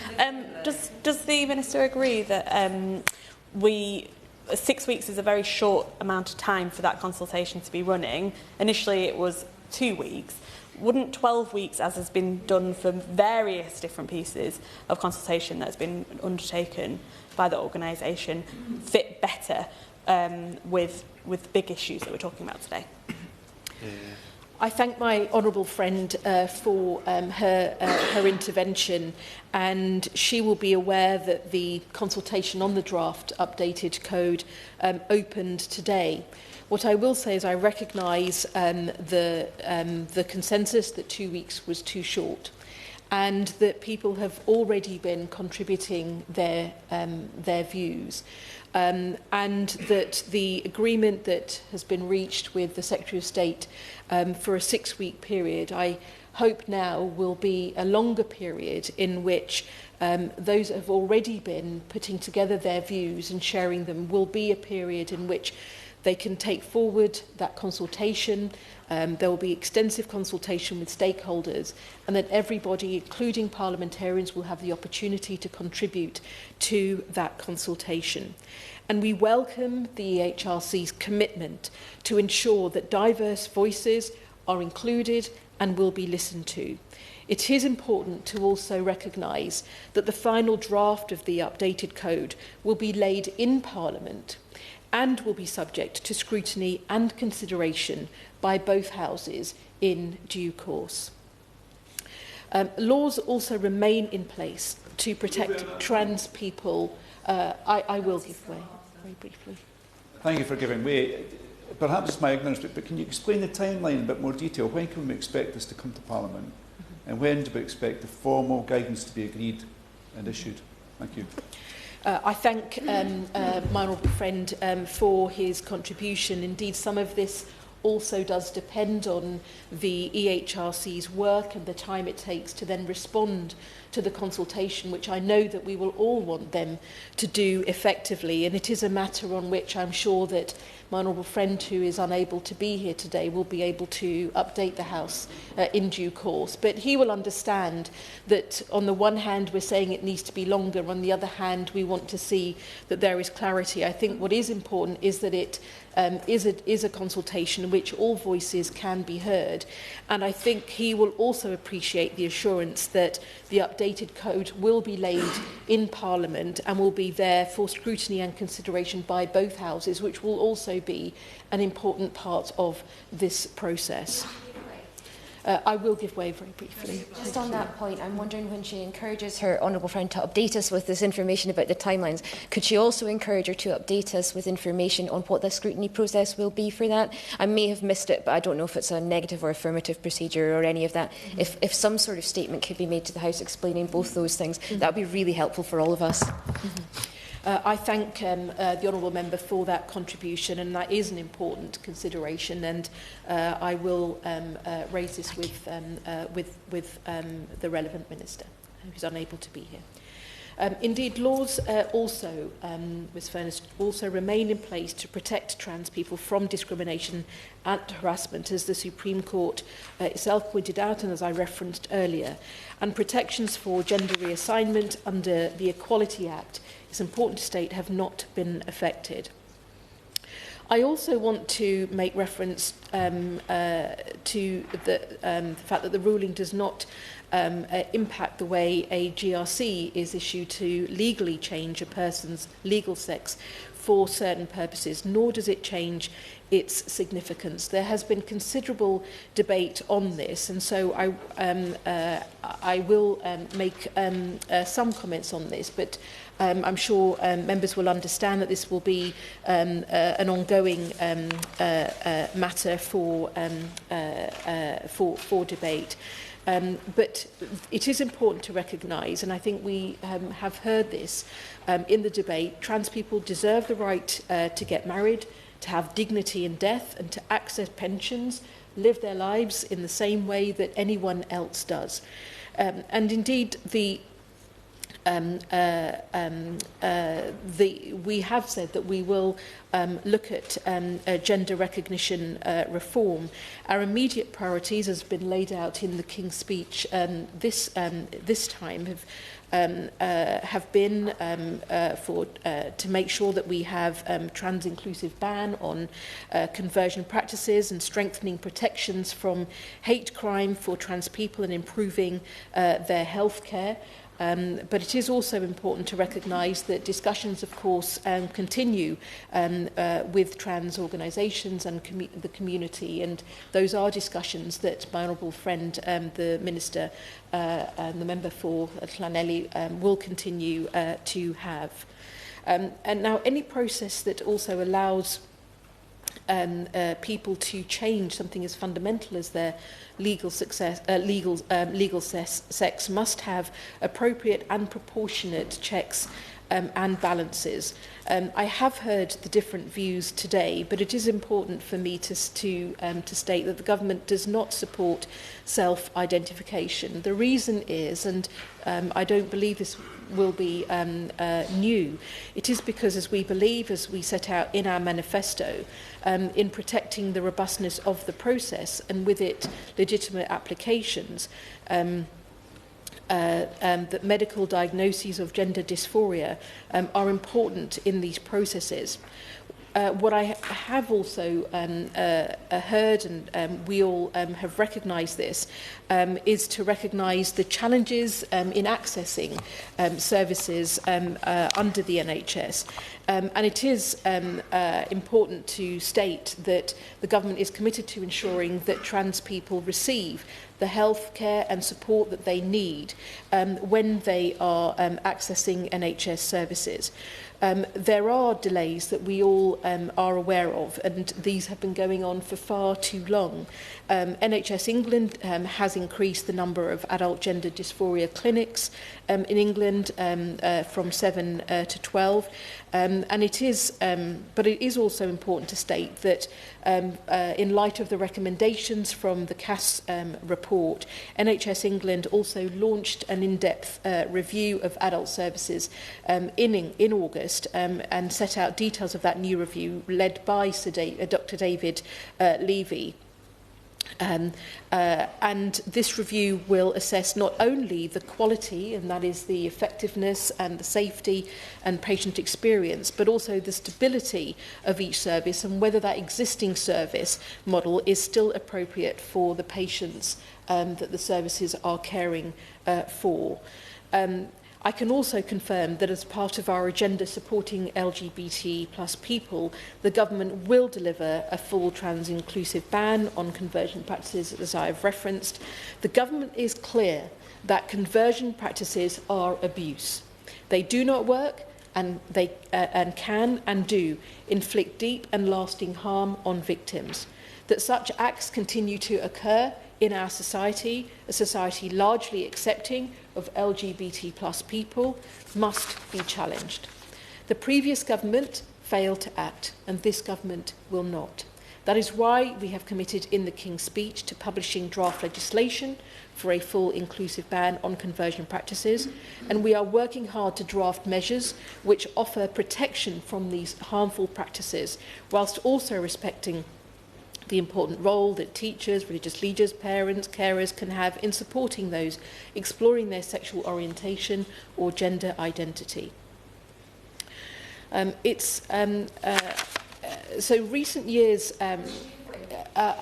I will give way very briefly and then I'll conclude. Conversion practices ban, looking again for an update on timelines for that and an update as well on what the scrutiny might look like of that. I understand it's been published in draft, which is very much appreciated. The Online Safety Act really benefited from being published in draft, but what scrutiny will happen and what is the timeline for the initial publication of the draft?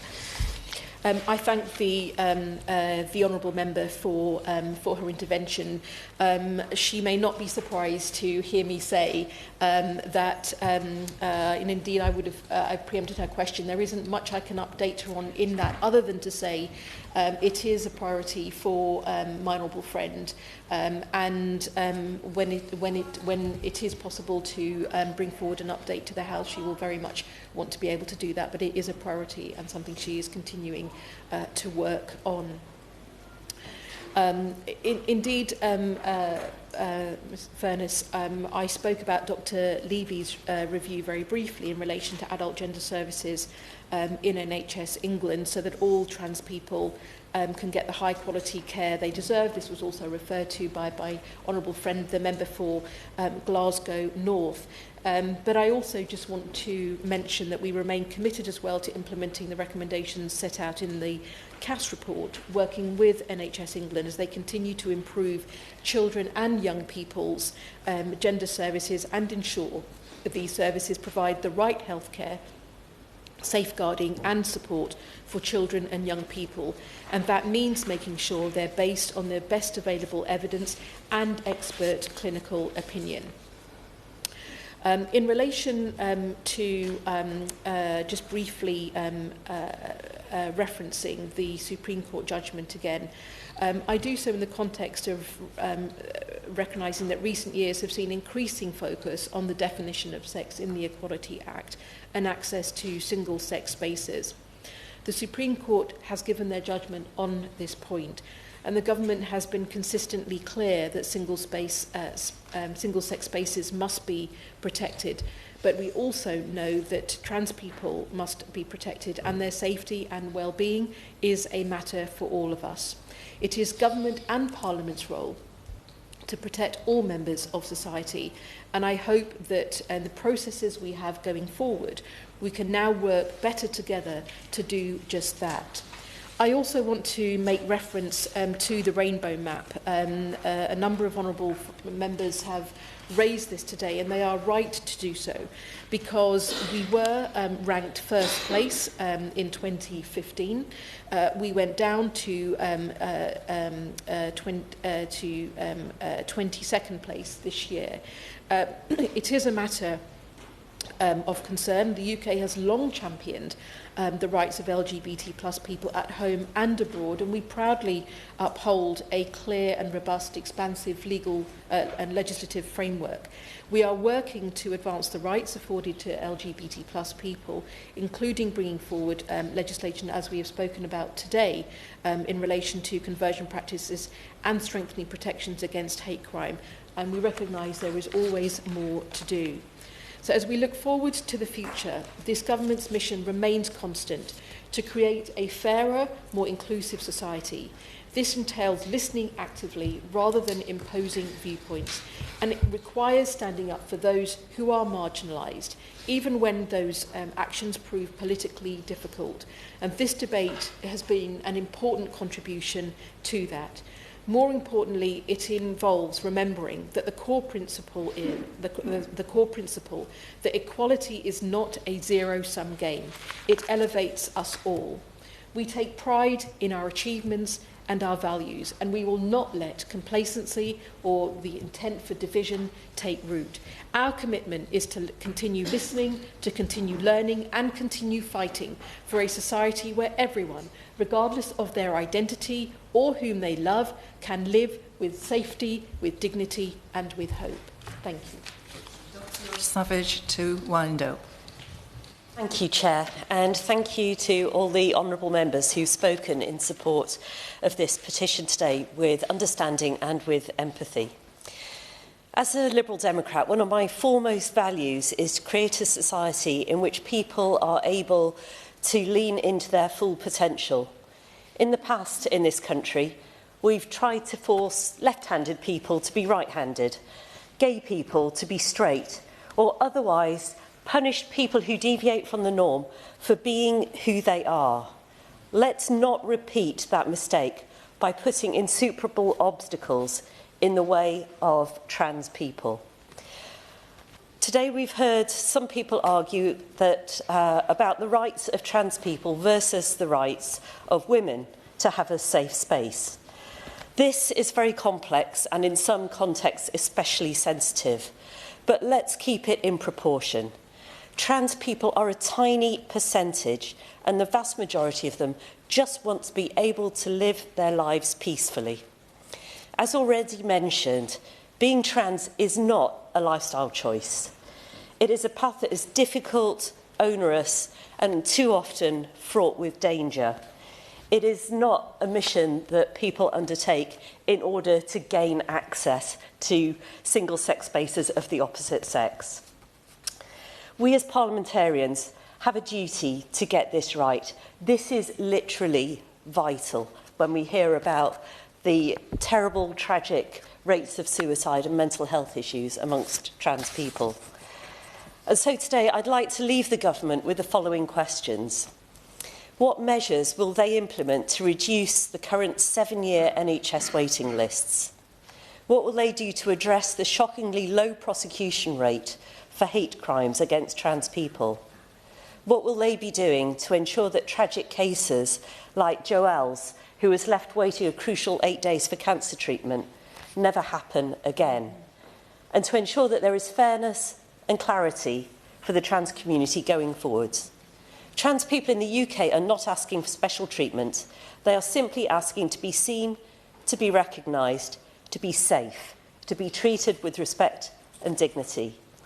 And finally, I want to say to any trans person listening to this debate today, to know this: even in a political climate where your identity is too often debated rather than respected, there are people in this Parliament who will stand up for your right to live freely and authentically, to live into your full potential.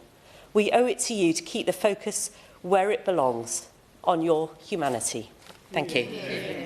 The question is that this House has considered e-petition 701159 relating to transgender people self-identifying their legal gender.